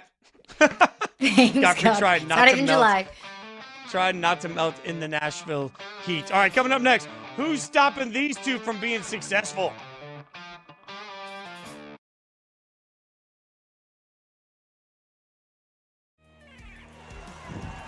So now Felix Harper sends the motion, takes the snap, takes the pitch, looks over the middle, two receivers in the same spot, and that turns into a huge interception for Jacksonville. Lost opportunity, and what a return, what a pick, and what a change of momentum created by Isaiah Major. Wow. You talk about bend but don't break. My biggest concern is, can he be an on-ball playmaker? Yes, we saw it in high school, but we know that there's levels to this. So when you get to Kansas to have 38 turnovers and 38 assists, to me as a one-to-one guy, your sample size isn't good enough. Now, we know his big moments were extremely big. They were extremely loud. My man is an elite level scorer and will fill it up with the best of them. But I want to see if he can grow into a high-level playmaker. Well, inside the 25 at the 23, Jerome Johnson's going to fire under pressure. He's got a man, and again, touchdown for the Sugar Skulls. Javion Lofton, his second of the night.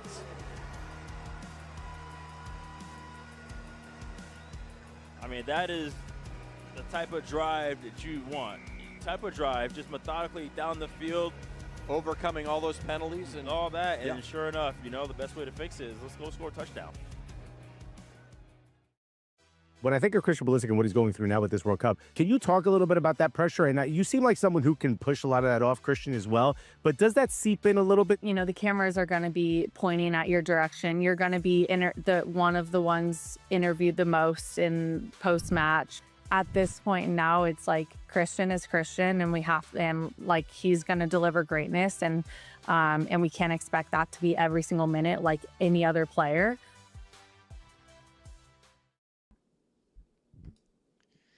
Who is stopping this? The projected possible Olden State Warriors you see there, Draymond, LeBron, AD, Steph.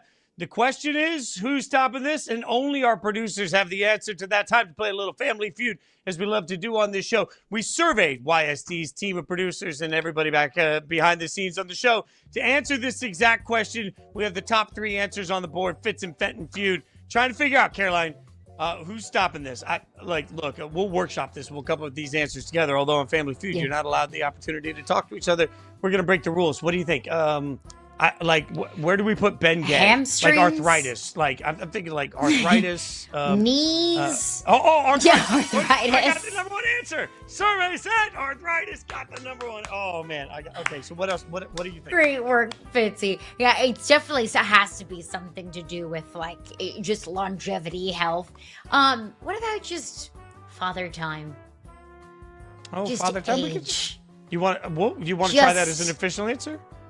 Father time. We'll try. Yeah. Put it in. Try? All right. Survey says. Oh, we got our first X. Dang. What about this one? Although Father Time is undefeated. You know what else is undefeated?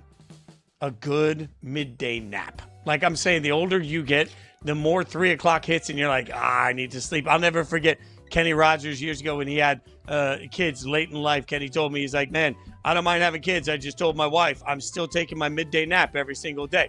You get older, Caroline, you got to have that midday nap. Can I talk you into midday nap being something that defeats them? Like sleepy time, maybe? You know what? Why not? They can't stay up that late. Survey says nap time. Oh, man. We're not doing well. Okay, we got to think. It was a good guess. We got to think. Okay, let's think about this. Okay, everybody. Enough from the peanut gallery back there. We're trying our best, all right? All right?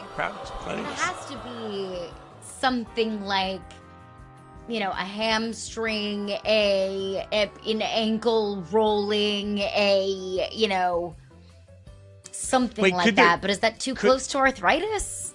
But here's the thing. Could it actually be a basketball answer?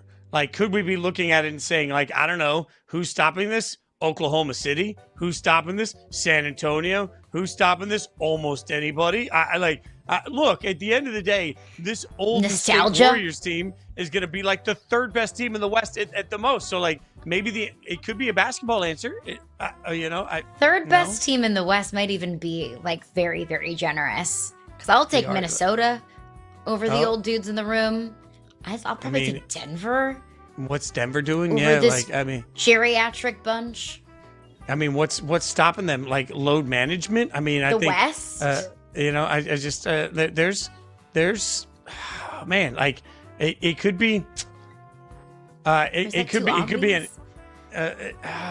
could also be extracurriculars, because I feel like when you get older, like LeBron, we want to go into a hierarchy of the most important things for LeBron. I think 1, family, 2, golf, 3, wine, 4, Twitter, 5, posting Instagram stories, 6, basketball.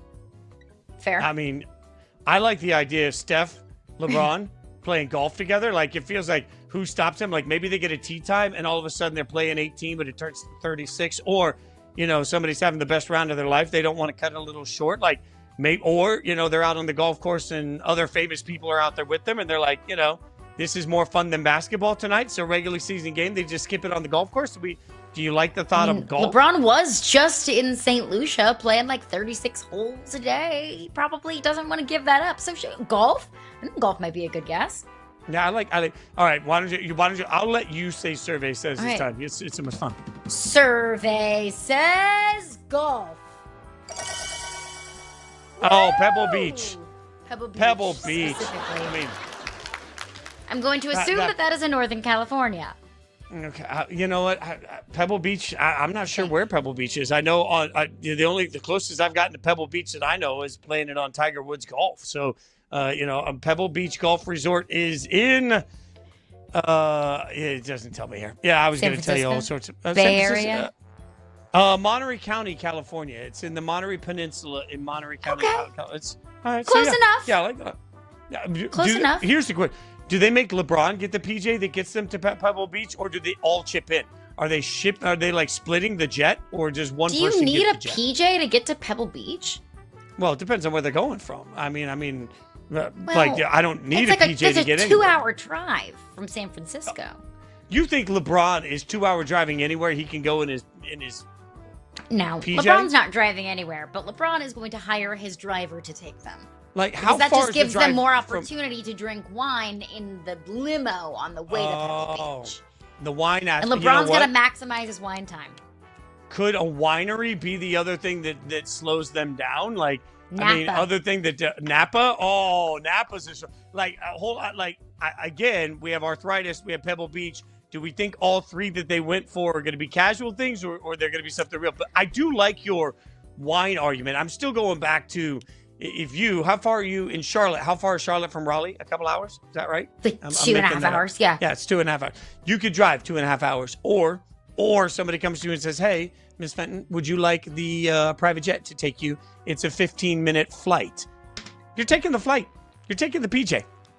Yeah, I mean, like, if my options are PJ or something else, I'm going PJ every single time. But I'm also not paying for it. And I've the never PJ been has in wine. one. The PJ has PJ wine. has wine. Snacks, perhaps? Oh, yeah. If there's definitely snacks, then it's a snack wrap. I'm going on the PJ. So I don't know, but I do like the answer of wine being the other thing because we've already covered golf, so it's not going to be YouTube golf. So I do like the idea of wine. What do you think? Or I like movie the making? idea. Movie making.